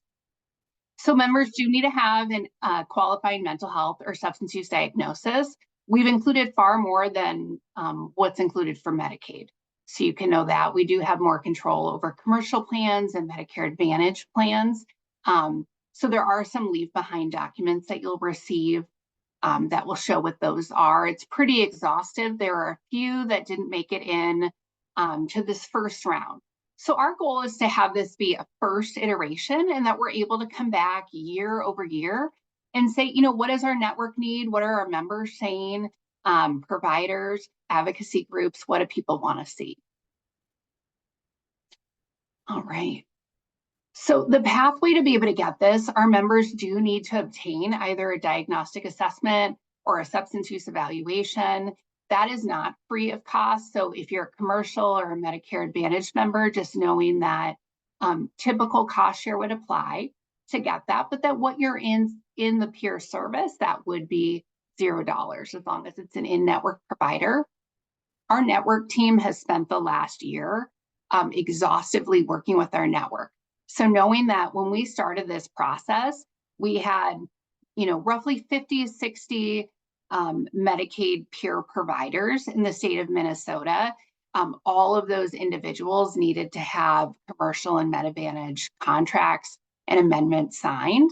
Plus, we wanted to make sure that obviously any willing provider and anyone who wanted to get into the peer provider game had the contracts they needed, right? That we weren't either creating barriers for them or they didn't know where to go.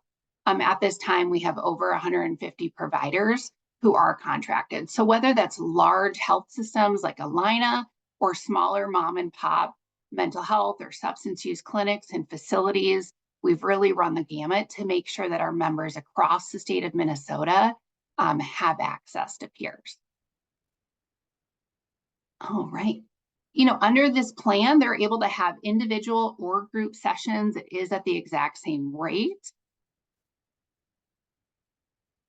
No age limitations on this, which is exciting, right? We know that youth, adults, and seniors all need solutions. One thing for this first iteration, so when you look at the Medicaid plan, it is covered, right, in residential facilities. That's not something that's currently covered for commercial and Med Advantage. It doesn't mean it won't be in the future. It just isn't right at this time. If a member does go to an out-of-network provider, it would be kind of cost share that they would have to pay. So just knowing that there's no prior authorizations needed. So we've really ensured that there's no barrier to getting this and that we've done really extensive education out to our providers. Oh, good. Here we are. So here's our list of diagnostic criteria to be able to be in this program. So, any anxiety related disorder, right? Any depressive disorder. So anything on this list would qualify to be in it. And, because we believe in it, we offered this to all of our Blue Cross Blue Shield of Minnesota employees, whether they were on the employee plan or our alternative health plan known as Coop Health. So both have it available. All of our fully insured plans have this wrapped in, and then our self-insured plans. They have to opt into this, but what we've found is that nearly all of our self-insured plans have done that. So self-insured plans, as you may know, opt in and out of different benefits for mental health, physical health, right? And they're choosing what to have available to their employees. And so it was really exciting that they were like, absolutely, what a win, right? It's low cost, it's effective. Why wouldn't we want it? It really serves a need.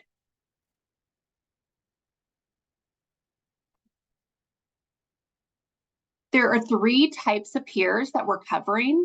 It may be different in every state of what you typically see in the state of Minnesota under Medicaid. These are the 3 types that we have available. So the first one are individuals, with mental health experience.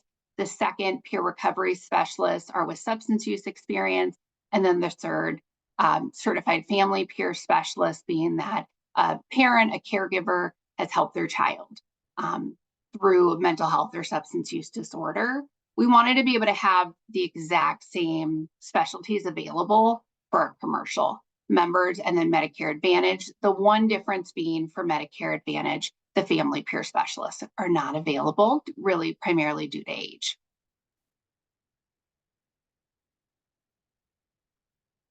Okay, so we've put out multiple guides for our providers to do education over the last 6 months to make sure that they were really ready. What does a peer do? What's in scope for peers? Many of our providers, right, could educate us every day on this, but many are new to this. And so making sure that they felt really comfortable with what peers could be doing and that they could educate our members on that as well. So in November of 2023, we put out messaging, and then again, February 1st of 2024, we put out more. You'll have access to those documents after this. The February document lists off really what we saw as the 3 main buckets that peers specialize in. This came from state statute here in Minnesota, from SAMHSA, just a variety of documents that were available that we wanted just to consolidate all of it and make it as clear as possible. So with that, social connection, connection to tools, resources, appointments, and care, and assist with developing recovery goals. And so these are some of the activities that peers would be working with our membership on. Now we know that, every peer plan of care is going to look different, right? It should be really specific for the member sitting in front of them.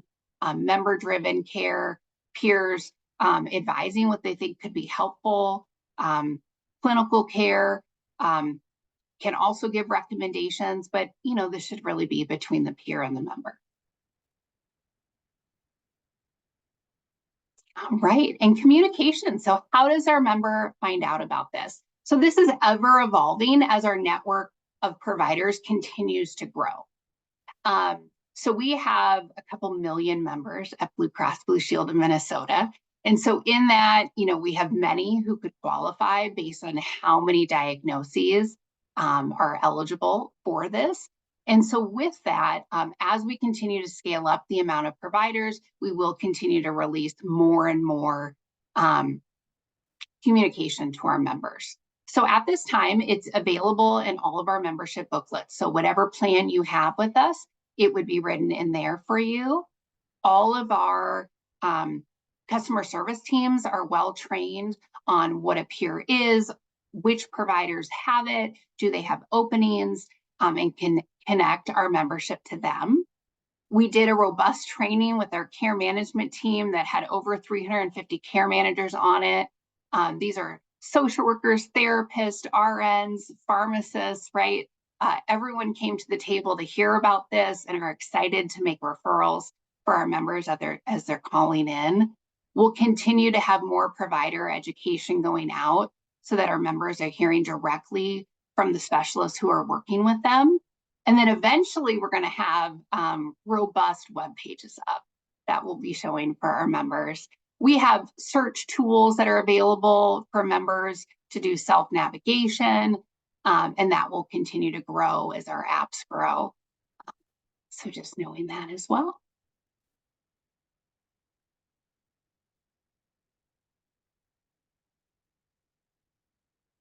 All right.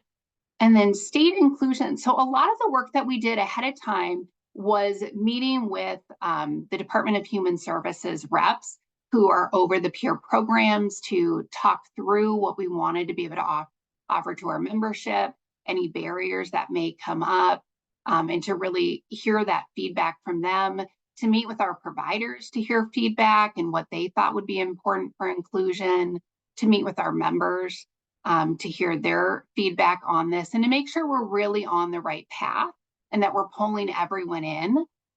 So it's not just a Blue Cross endeavor, right? It's all of us coming together to say, we need more options, but what should it be? What feels really supportive?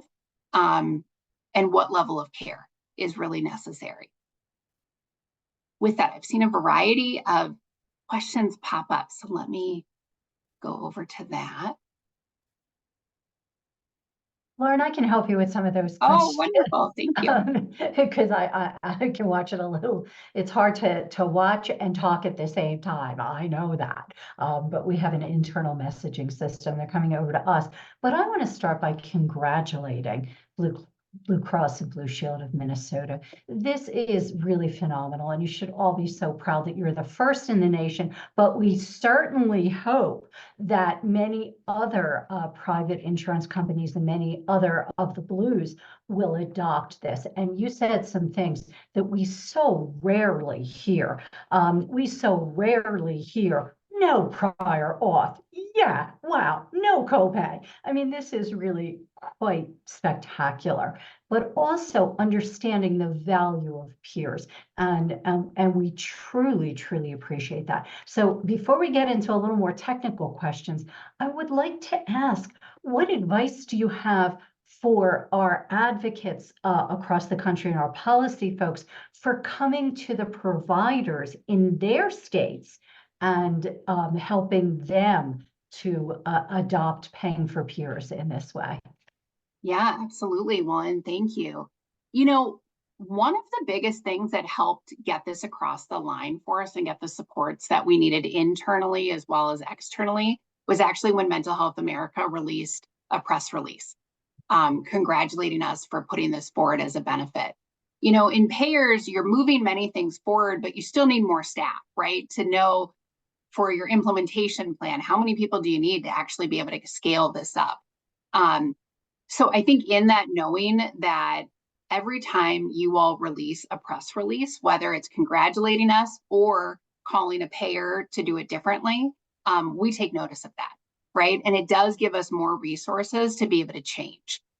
So please continue to do that, right? And as we're rolling this out, if you're seeing good things or not great things, continue to say things, right? Because it's going to be able to give us the supports that we need. So I think that's the first thing. I think the next thing is really all of us being able to come together to say, what are the significant barriers that are still there for payers to be able to roll this out? You know, I think Blue Cross in Minnesota has typically, you know, they've been around for over 90 years. So the oldest health plan here in the state of Minnesota, they've been willing to be first continuously. But for many health plans, that's just not something they're able to do. Or willing to do at this time. And so until we're able to move forward in some of the barriers, I don't know if they're going to be able to get this across the line. And we know that one health plan doing it, it's not going to be enough, right? So things like, you know, there's not a class that people can take if you want to become a family peer specialist, right? Where do you go for that? How do you get a certificate? So we have a significant shortage of that really critical specialty. So you have caregivers who are primed and ready to come back into the workforce and would be excellent peer specialists and yet can't get the training they need. For mental health peers, right? Again, you have people who would be phenomenal and we need them. We need our network to grow. We need hundreds of peers throughout the country for all payers to be able to scale this up, even minimally. And yet to be able to, in the state of Minnesota, to become a certified mental health peer, you would have to have a job offer, but you haven't even gone through the class, right? So there's many reasons why states are doing things, but I think it's also creating unique barriers for payers and for providers. So I think as much as we can come together to recognize those and figure out what are we going to do, and knowing that payers are open to these conversations, we're open. So please keep coming to us to have these great conversations. Thank you. That's a wonderful answer. And you have given us an advocacy directive that we will take both to our friends at the national legislator organizations and across the states, because you're absolutely right. There needs to be ways to pay to have peer specialists who are certified to pay for those certifications. Sometimes counties will do it, sometimes employers will do it. Maybe it's something that the insurance folks can think about ways of doing it in their communities. Really important. We really only have a couple of minutes left, and there were some kind of technically questions, and I'm not even sure I understand one, but I'm gonna ask you this one. Do you pay for CSU and CRU services? And tell me what those things mean. If you Right. can, please. You know what? I don't know what those are, but I will absolutely Neat. bring that back and Cool. find out. Or if someone wants to Great. maybe spell out what the acronym is. Great, because I didn't know either. So you did. But let's look at one more place where we're seeing a lot of peers and the question about payment, and that's at crisis centers. So we're seeing a lot of receiving centers, peer-run respite. We're seeing freestanding centers and things like that. Is Blue Cross Blue Shield of Minnesota paying for peers in those locations? Right. I know Medicaid is able to pay for a variety of services. I don't believe it's paying for peer respite yet in the state of Minnesota. And that's where I think we really need to see more advancement with the state legislature this session. They're phenomenal. I know they're going to put forward different bills regarding peers this session in Minnesota. But the more that we can see with that. So when we see changes with CMS and then at the local level, right, when it's happening for Medicaid and Medicare, well, then it gives us the opportunity to say, well, maybe it could happen for other plans. But in that, I can tell you we have a brand new VP of behavioral health here at Blue Cross Blue Shield of Minnesota. It's the first time we've ever had this role. He's over behavioral health and mental health parity. He did just hire a new director who's going to be over network and access and really focusing in on this so that every year we're having our eyes on to say what's essential because we know we have to build this infrastructure, right? We're not there and it needs to improve. Thank you, Lauren. This is really amazing. And I also want to give a big shout out to another one of our Regional Policy Council representatives, Shoshana Movahill, who answered in the chat that you don't have peer respite in Minnesota, but that's something that the Minnesota folks can be advocating for. But I want to thank Shana for bringing you to us today to help us see the thought process and how things are working in Minnesota. And we at Mental Health America are really happy that we could help get the word out. It's that reciprocity across industry, across government, and of course, across advocacy. So again, I thank you so very much. And I have one more quick question that's a yes or no. Are you okay with putting your email in the chat? Folks have asked for that. Absolutely. Great. So we will get that in there. And again, I thank you so much for joining us today. Yeah, thank you for having me. Wonderful work in Minnesota. Thank you. Take care. We're going to hear from a member of our national staff, a new member of our national staff, and we are very excited that Tim Clement has joined us. And many of you may know Tim from some of his previous roles at the Kennedy Forum and at APA. He really is the expert on parity, both federally and across the states. And Tim is our new Vice President of Federal Affairs. As I said, we're so excited to have him, and I'm going to just be quiet and let Tim tell us all about some of the amazing things that are happening in states, the things that need to happen in states, and how we can all work together to make that happen. So, Tim, thank you. Thank you, Debbie. Well, really excited to be here. And yeah, so I just started at MHA on January 2nd. So this is my 8th week on the job, but I have jumped into the deep end and done all kinds of things. So I feel like I've been here for a really, really long time already, in a great way, very fabulous way. And also I know a number of you that are from MHA affiliates that I've seen in the participants, and I've known a lot of folks at MHA nationally for a long time. So I already kind of felt like I was a little bit part of the MHA family when I started, and it feels even more so now. So yeah, so I'm going to talk about mental health parity. And so just my background, before I came to MHA, for the previous 6 years, I was at the American Psychiatric Association.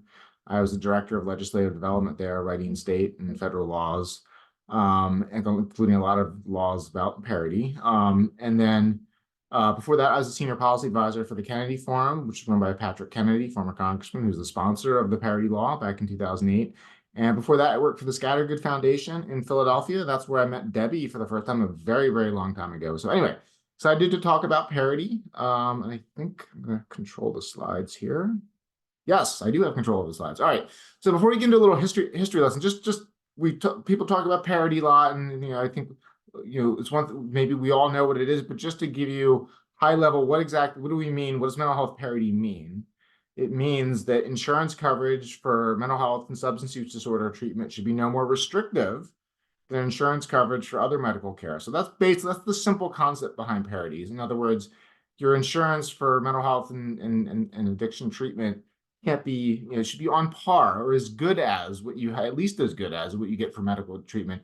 medical coverage. Doesn't mean the treatments are supposed to be the same or anything like that. It just means that the coverage, the things that they do, the co-pays, the co-insurance, the prior authorization, all that stuff is, no more restrictive for mental health and substance disorder. And of course, we needed a federal law and state laws like that because historically, as I think many of you know, insurance coverage for mental health was much more restrictive than insurance coverage for medical care. So anyway, history lesson. So the back in 1996, there was a very, very meager federal law. It was called originally the Mental Health Parity Act. It was part of the legislation that enacted HIPAA. Which is great that we just had someone from Minnesota Blue Cross Blue Shield, because one of the longtime champions of mental health parity was Paul Wellstone, the senator from Minnesota. And they asked Senator Wellstone in 1996, well, do you think like maybe we only got half a loaf? He said, half a loaf, we got crumbs. And so that's how meager the law was. It really was hardly anything. What passed in 96. Big landmark law passed in 2008. Lead sponsor, Patrick Kennedy, my old boss. Mental Health Parity and Addiction Equity Act. We'll refer to that as the Federal Parity Act. That's sort of the landmark anti-discrimination law. That's what the parity law is. It's an anti-discrimination law prohibiting discrimination in insurance coverage, because that's what was the norm for many decades. Back in 2016, within something called the 21st Century Cures Act, there was a minor amendment to the law that required the federal agencies that have oversight to issue guidance, which they did, although that really guidance doesn't have the force of law, so no one had to do what they said. And then just so you understand, we talk about parity, we talk about federal, we talk about state. There's a very significant interplay. So federal regulators have some enforcement authority, and state regulators have some enforcement authority. So there's a balance. So it's something that that it's very important for parity to see implementation to take place at both the federal and the state levels, which is what we've seen over the last 5 or 6 years. We'll talk about in a minute. Okay, and then in 2020, that was when a very, very significant amendment to the law was enacted, signed into law at the end of 2020 within what was called the Consolidated Appropriations Act. And so that was a very substantial change, probably the most significant change to the law since 2010, when the I forgot to mention that here on the slides, the Affordable Care Act also extended the parity law to individual and small group plans. Before that, it had just been for large group plans. And that was actually very significant. That's not listed here, but in 2010, an additional 64 million Americans got protection of the law because of that. Okay, so the 2020 amendment, we're going to talk a little bit about that. So what advocates like me and many of you on here had been saying for years after the 2008 law was enacted, and this is sort of why we still talk about this today, over 15 years later, is that the law is there, but we don't think insurers are necessarily following the law, particularly some of the more complex parts of the law that relate to things like prior authorization and designing networks and making sure reimbursement rates are in compliance with the law. And so we said, we kind of think there might be some evidence that they're not following the law. So we think it'd be kind of important if maybe insurers had to prove that they're following the law. Just if there are problems, let's try to get a little bit of transparency on this. So the 2020 amendment, it requires every insurer and every group health plan in America to do analyses proving that they follow the law and give them to state and federal regulators upon request. Federal regulators are statutorily obligated to request these analyses from at least 20 plans or insurers each year. Although so far after the law has been enacted, they've been requesting way more than that. So that's just sort of the minimum baseline, but they've gone beyond that in each of the last 3 years. And if the plan or the insurer is found out of compliance, they don't fix it, they get named in a report to Congress, which not a whole lot of that has happened so far, but a little bit. A few insurers and health plans got named in the last report to Congress out last summer. And these reports are due to Congress every year. So every year, Congress has to send a report saying, or the federal agencies have to send a report to Congress saying, what did they do, what did they find, and what are they going to do going forward? So in other words, this amendment mandated transparency and accountability from both insurers and health plans, but also the federal agencies as well.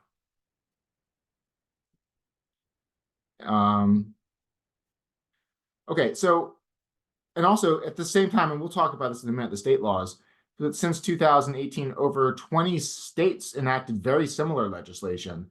And some of you were involved in those efforts for sure. I know that from working with you.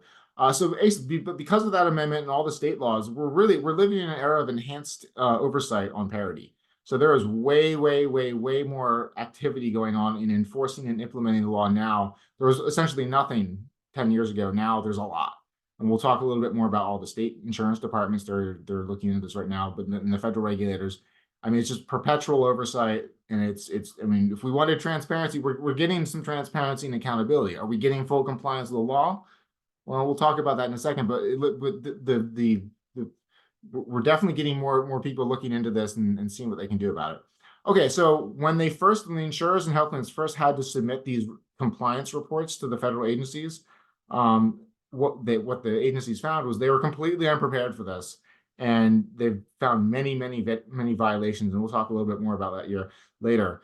And this really validated what a lot of us have been saying for years. We were saying, hey, I think there are problems. Like, I think maybe they're not following the law. And guess we were right. We're right about that. If there's nothing else that we can take away from what's happened over the last 5 or 6 years with state legislatures and Congress, the advocates who were saying, hey, there's problems here with parity, we were right about that. There were major problems, and we're going to talk about that in a minute. And then also now there's new rules proposed for the Federal Parity Act in 2023 that will be finalized at some point this year. And now at the same time, and I certainly don't mean every insurer, there's a lot of state-based insurers that have done a pretty good job, but the national trade groups and employer trade groups too are really mounting a vigorous pushback against not just these new rules that have been issued, but all of the enforcement. And we're going to talk a little bit about that in a minute. Okay. And also, so we mentioned state transparency laws. Here are some of the states that passed laws since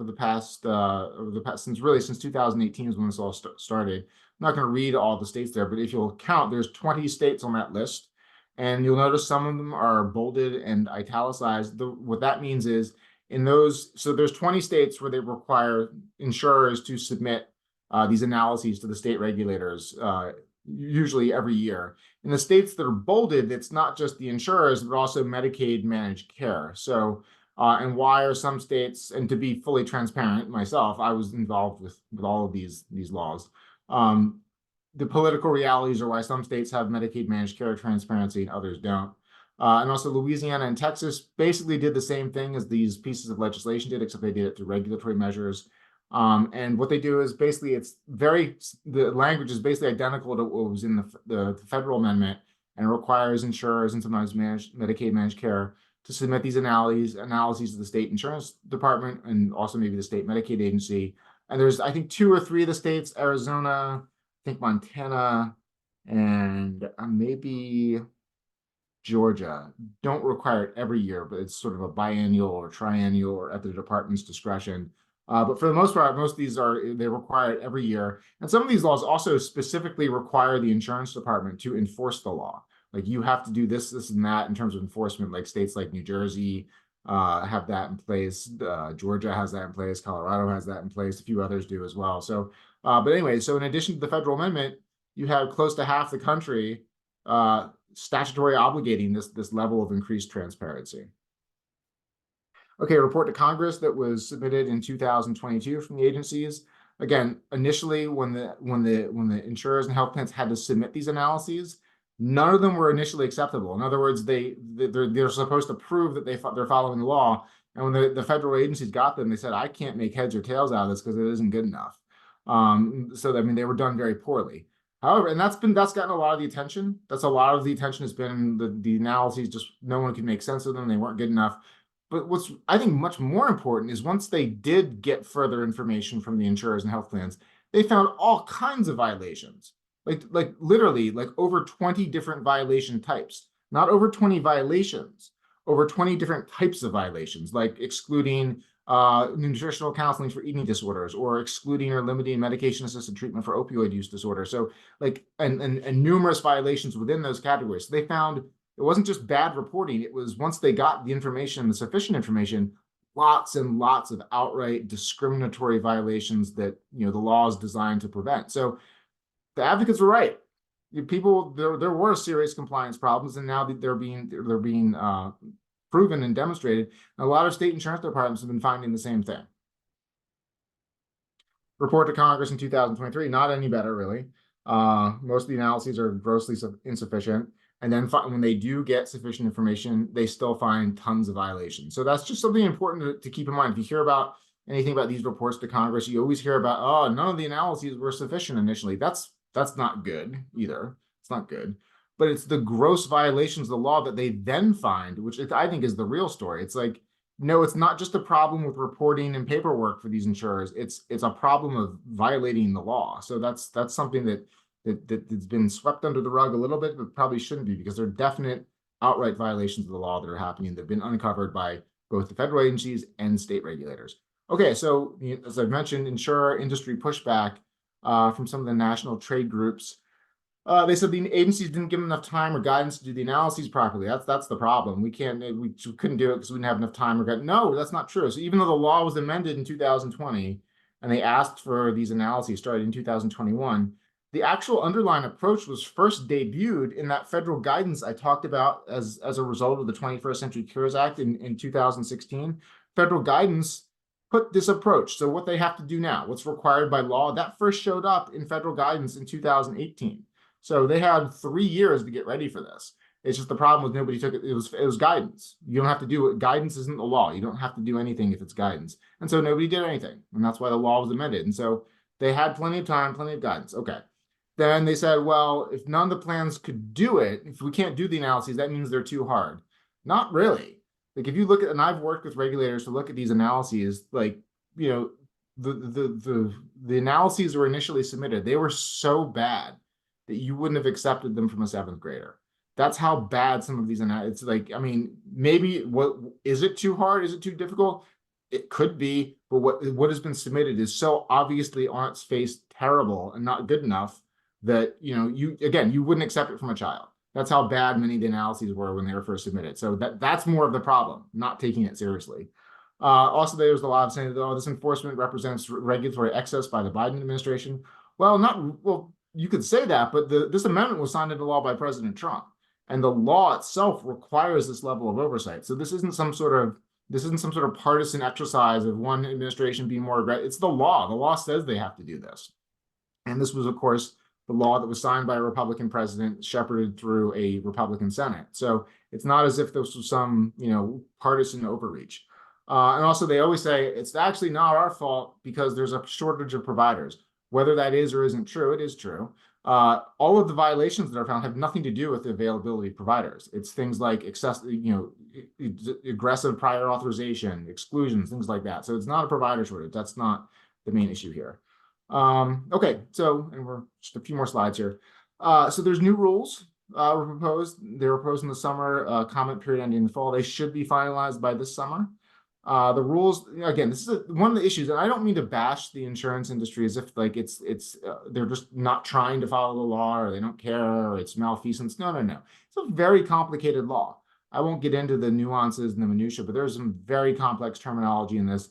So that's a big part of the issue why there's been such a struggle. So part of what the new rules are trying to do is they're trying to simplify it a little bit, trying to make it based more upon like outcomes, whereas right now it's a very process-based law. So they're trying to change it to maybe simplify it a little bit. Some folks are happy about that, some folks are not. And then also they're focusing a little bit more on access. That there's the proposed rules are like, hey, look, this law is supposed to be about access. We want to really emphasize the access piece. So focusing on network adequacy, reimbursement, and also how the networks actually operate. Are people listed in the network really there? Or are they ghost networks? So that's part of what the rules are trying to do. Okay, so what are state legislatures doing now in addition? Because for the most part, you know, requiring more transparency and accountability thanks to the federal amendment and many of the state laws, that's mostly taken care of, and it's a regulatory issue. So a number of states now are passing laws, a few states, that require insurers to use generally accepted standards of care when making medical necessity or level of care determinations. Instead of using proprietary for-profit criteria, using the standards that are provided by nonprofit specialty societies and that kind of like for addiction medicine, the criteria of the American Society of Addiction Medicine, that kind of stuff. Also, annual mental health well checks. That's something that's been really popular in the last few years in a number of state legislatures. Like a handful of states have passed those, and what that is an annual well check with a mental health provider, no cost sharing. And with a mental health provider, not a screening from your primary care, you get a free mental health well check. So that's something that's passed in a number of states. And also specifying coverage requirements for crisis care. As we all know, a lot of times private insurance doesn't cover things like mobile crisis, and some of the coordinated specialty care for first episode psychosis, things like that. So there's been some efforts to make sure that some of the crisis services are covered by private insurance. And my last slide here is what are state regulators doing? I know sometimes folks get frustrated that it doesn't seem like regulators are doing a lot. But one thing you don't realize is, like, a lot of times they're doing stuff and they just can't tell you. And a lot of times this stuff goes on for a very long time. And so I personally know there are dozens of state insurance departments now working very hard on trying to enforce the parity law and get accountability and compliance.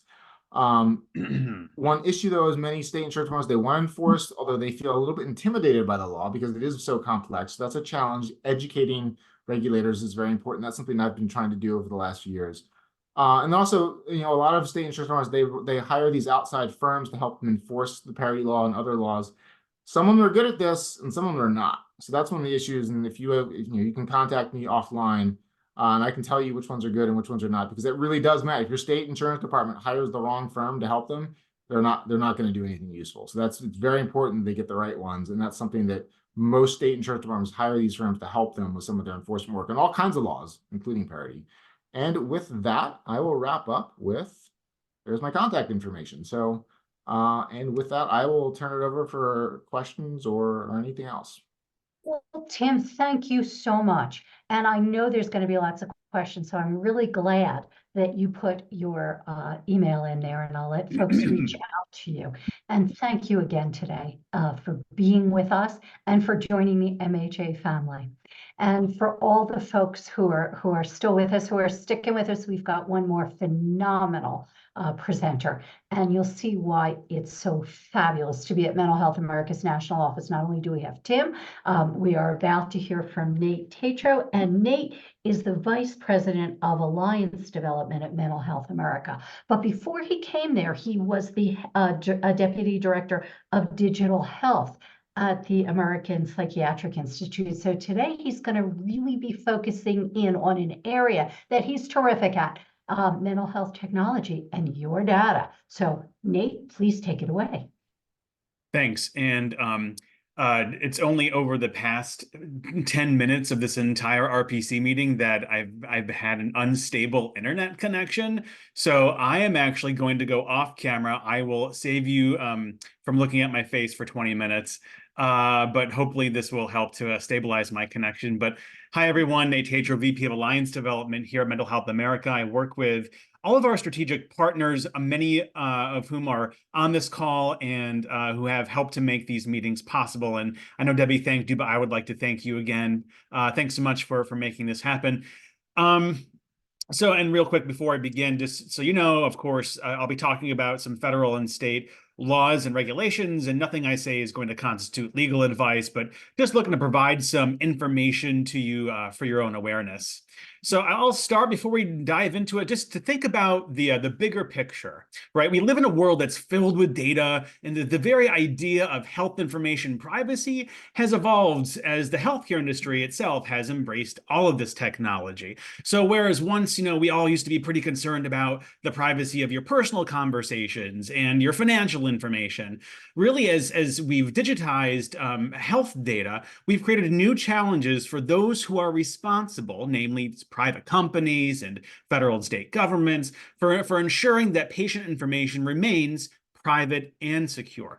And this, coupled with really a lack of updated overarching legislation around health data privacy, has really revealed this stunning gap between advancements in technology and what's collected, how it's collected, who it's collected by, and how it's used. All of that and existing privacy regs. So, these days, healthcare data is generated in so many different ways, from, a visit to your healthcare provider, from the tools that allow providers to connect remotely with you from a distance, like through telehealth, through digital therapeutics, through actual medical apps and remote patient monitoring, through health and wellness apps, through what's stored in your electronic health record systems in multiple hospitals across the entire country. And I think all of this really leads us to think, who has access to all this healthcare data? Do I own it? Can I stop someone else from seeing it? Can I stop researchers from using it to develop new tools like an artificial intelligence, which is all over the news? How are the big data companies using my health data? You know, the Googles, the Apples, the IBMs. Or, you know, forget them, how are the smaller app companies using the information that I give them by using their app to potentially benefit their company financially? And how do I ensure that my healthcare data ultimately is private? So briefly, I have a whole 20 minutes here. I want to cover a lot. I'm going to rush through some things. Hopefully I won't go too fast. Hopefully my internet will remain stable. But I will talk, you know, I'll start with talking about some federal stuff like HIPAA, stuff that you're already familiar with, and then talk about some state level legislation that's really coming down the pipeline. And the goal of this, of course, is to help you be aware of the many moving parts that you should consider when it comes to this big wide world of your personal health data and the privacy considerations that should be given throughout both the healthcare and the commercial ecospheres. So again, the first few slides are going to start with currently what's in place federally when it comes to protecting the privacy of healthcare data, because these rules and regs really set a basic standard nationwide. And that's before we dig into what's happening in the state. So everyone on this call, I'm sure, is super familiar with HIPAA. I don't have to dive too deeply into it, but it really is the federal floor for when it comes to the privacy and security of our health information. So that's the minimum standard that's covered, that covered entities, meaning, you know, an eligible provider or an eligible hospital or one of their business associates have to follow to make sure that your information is kept private and secure, regardless of the state where you're located. And in general, PHI, or protected health information, is any of this information that is held by a covered entity that concerns your health status, how your care is provided, or information for payment purposes. And all of these covered entities under HIPAA, they're required to disclose to you your information within a certain timeline, if you request it, within certain caveats. And if you need a refresher on HIPAA, you know, just Google HHS Office of Civil Rights and HIPAA privacy, and some really great tools will pop up for your use. But the two main rules that are pertinent to HIPAA and your information are, of course, going to be the privacy and security rule. And the privacy rule does a few things. And again, I'm setting this bar here so you understand what you're protected at federally. It provides access to your information. So you have the right to inspect and review and get a copy of your health information held by your doctor or a business associate. You have the right to request that these covered entities amend your information within your record if you think it's incorrect or incomplete. You have a right to get an accounting of disclosures, so who they're giving your information to. So there's an audit trail with HIPAA. You have a right to request that the covered entity restrict the use or disclosure of your protected health information for various purposes, again, within certain caveats, and you can always read more about the rule after this presentation by Googling OCR. And then there's the security rule. And on the other hand, where the privacy rule says what has to be kept private, when and how, security rule says it provides information about measures that these covered entities have to take to protect your privacy by creating your information available, but also make sure that's not improperly, you know, used or disclosed to other folks. So the ways that these are accomplished, or, you know, there's the administrative standards, these technical or technological standards, and these physical standards. I've given hour-long talks about the security rule. We're not going to go into today, but just so you know, there's the privacy rule and security rule. And again, the privacy and security rules only pertain to HIPAA and the protected health information under HIPAA. And but now, you know what? Not all of your health data is actually considered PHI, or protected health information. So your health data is only PHI, again, when it's stored or transmitted by that covered entity. So then you think, well, okay, well, great. Well, what about all these apps that might be collecting data, right? There's a really great resource from the Office of Civil Rights. They have some detailed guidance on this with lots of different clinical case scenarios for where HIPAA applies. But suffice it to say that unless you're transmitting this protected health data from an app to your doctor or to a hospital to store in their EHR, it's probably not going to be considered PHI, and thus the privacy isn't protected under HIPAA. The other scenario could be that if your doctor or a hospital has a business associate agreement with an app company, then the data stored and collected on your app is going to be considered potentially PHI. But it gets really, really kind of messy. So again, Google OCR and app privacy, and you can get all the different scenarios where that might apply. So that's HIPAA, but there are some changes in the horizon. I don't have a bunch of time to really get into it. The Biden administration did release a proposed rule last year, I think April of 2023 or so, to strengthen certain reproductive healthcare privacy rights in response mainly to the Dobbs decision. I can't really get into that, in depth. But just, keep that in the back of your mind, especially there's a piece in that rule that talks about when reproductive health information is being sought or facilitated in a state where the healthcare is lawful, by a state where it's unlawful, there's some protections around that. And I just keep that in mind because some of these apps do collect whole health data in conjunction with potential, reproductive health data. And that could include mental health symptomatology or symptom tracking and so on. So there could be some changes to HIPAA on the horizon. The Trump administration tried to update HIPAA in various ways too, but didn't go anywhere. Now the Biden administration is trying but for a different reason. But again, that's HIPAA, and that's what you need to know at the federal level. There are a couple of other federal laws I want to touch on real quick that also govern your privacy when it comes to your healthcare data. And the first one I'll just talk about real quick is the FTC Act. And really just prohibits companies from engaging in deceptive or unfair practices related to commerce. But that means that these companies can't mislead you about what's happening with your health information if their tool is going to collect it. And it also means that the companies have to ensure that their health data practices aren't causing any more harm than good. And these rules don't only apply to HIPAA-covered entities and business associates and PHI, but also some companies that collect users share health information that isn't covered by HIPAA. So what's that mean? Let's say you're using some sort of digital tool. That business that owns that tool has to be sure that anything they say or imply to consumers that is you about how they're using your data, collecting it, retaining it, or sharing it, or anything they fail to say about it doesn't create a deceptive or misleading impression. And that's the FTC rule. And to tie that in with the rest of HHS and privacy and breach notification, just so you know, if a company under the FTC rule or under HIPAA has their data breached more than 500 incidences breached, they have to notify HHS and they'd be subject to an investigation and penalties. So there's that in there. And the other federal law I want to talk about before I go into some of the state stuff is out of 21st Century Cures came the interoperability and information blocking rule. It's a very complicated rule. Mainly only providers and hospitals and health IT vendors like your electronic health record vendor tend to pay attention to it. But it's super important because of these information blocking provisions. So they focus on practices that might interfere with how you access, exchange your health information. So if your healthcare provider does something that's not covered by any other law that interferes with you accessing or exchanging your electronic PHI, that practice could be considered information blocking. So as a consumer, this is underscoring once again that you're allowed access to your records under HIPAA and under 21st Century Cures in a form and manner that you requested. That could be electronically when it's possible and within a certain time frame. Of course, always with some exceptions, but with exceptions, you do own your own PHI. But these are the federal protections that are already in place for you. And then real quick, so those are the protections, but how does all of this health information, fly around the healthcare ecosphere? Well, up to now, it's been very piecemeal, right? So you may have heard the word interoperability so many times in many different contexts for many years.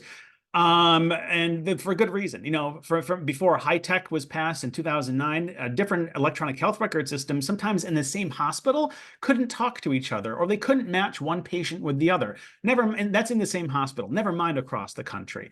So with that, out of 21st Century Cures came something called TEFCA, which is the Trusted Exchange Framework and Common Agreement. And all you need to know without getting into the specifics that this agreement establishes standards for what qualified health information networks, that's at the top of this little chart here, QHINs, for how they can securely and privately handle your health data. So it's an on-ramp for how your health data, how your protected health information is sent around to different health systems. Up to now, it's been voluntary. So far, only about a half dozen health systems are using it. But the goal is to make sure that this is in place so we know that your health information is private and secure.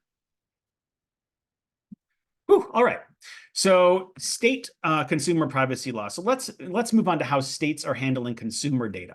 And when I say consumer data, it's because these laws are not only addressing that electronic protected health information by HIPAA, but all sorts of data, including health-related data that's not covered by HIPAA, but possibly collected by different digital wellness and health companies and apps that might want to use your data to develop new tools and products. And it's really important to pay attention to this, because given the tens of thousands of companies that market themselves as mental health and mental wellness companies, they might collect data like your symptoms or even your geolocation or even your biometric data. And it's really important to consider that when you download an app and prepare to tap on the accept button for their privacy policy, if they even have a privacy policy, many don't, what do they say about data collection and ownership and transmission and use? That said, a report by GAO, the Government Accountability Office in 2022, acknowledged that businesses are constantly collecting, using, and selling consumer data, including this health and wellness data. And we may not even be aware of how it's being collected, used, and generally we can't stop its collection or verify its accuracy under current federal law. So that's where the states come in. And in the absence of some all-encompassing federal law, let's look at what the states are doing. Okay, did that move? Yes, it did. So currently there are 12 states, California, Virginia, Connecticut, Colorado, Utah, Iowa, Indiana, Tennessee, Oregon, Montana, Texas, and Delaware that have their own comprehensive data privacy laws in place. So during the 22-23 legislative cycle, at least 16 states introduced privacy bills that address a range of issues, including protecting, say, biometric identifiers and health data, like I mentioned before. So here, look at this map we have in front of us. We have this patchwork approach to privacy legislation that poses a lot of issues for you, but a lot of compliance and liability risks for companies that may have multi-state operations, which is most of these app companies, and lots of questions about what's happening to your data. And there are proposed bills in Mass, in New Jersey, Pennsylvania, North Carolina, and some other states may have some similar pre-existing privacy legislation, but they all are differing in their implementation and enforcement. And on this map you see in front of you, it really shows the status of the different narrow and comprehensive legislation that we see out there. So the dark blue states are the ones that have enacted comprehensive privacy legislation. The light blue states are those that have narrow privacy laws. And let's just to think about a couple of them a little more deeply. California really was the first one to pass comprehensive data privacy in 2018, didn't go into effect until 2020 because they actually added additional privacy protections by the California Privacy Rights Act, which amended the CCPA, and it provided provisions for sensitive personal information and your right to opt out of sharing data for certain purposes. And so out of all the consumer data protection laws that are out there, CCPA is really considered the most consumer friendly. That means that it takes more into consideration your rights with how companies must deal with privacy in your data. Virginia was the second state to really pass comprehensive privacy legislation. And that law went into effect January 1 of 2023. And it gives Virginians, and I live in Virginia, the right to access their data and request their personal information be deleted by businesses. So these two states have really been the models for adopting stricter consumer privacy laws. And there are some, I don't have the time really to get into it now. There are some HIPAA exception frameworks. So if some data is covered by HIPAA, then these new consumer privacy laws won't apply. If anyone wants to email me, I'm happy to email you additional information about what those exceptions are. Right. So most states, that said, most states have used California and Virginia as templates for enacting consumer privacy protections. Colorado and Connecticut are particularly notable, and Debbie lives in Colorado, and she might like to know that because of the new Colorado law, you have the right to access, the right to correction, the right to delete, the right to data portability, and the right to opt out. Which is pretty amazing. Connecticut includes many of the same provisions as the other states like California and Virginia, but actually uniquely includes stronger data protection for children, which has been all over the news, of course.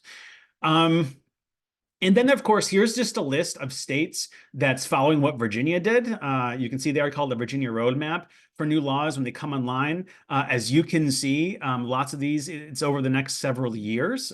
So if you live in any of these states, you may want to pay attention to how they're going to be enforced. And real quick, I have 2 minutes left. I did pick this image of a maze because without, comprehensive data privacy law at the federal level, states are really marching to their own drum, or they're moving to enact their own policies, and that may be difficult for all of us to navigate within mental health care. All of this is really important to consider because we're relying on technology for so many reasons these days, whether it's adjunctive tools in care, as symptom trackers, as journals. There are journals now, mental health journals. You can use an app, you enter your daily journal entry, and machine learning is reading what you wrote and trying to develop ways to respond to you, or looking for potentially any words pertaining to crisis and reaching out to authorities.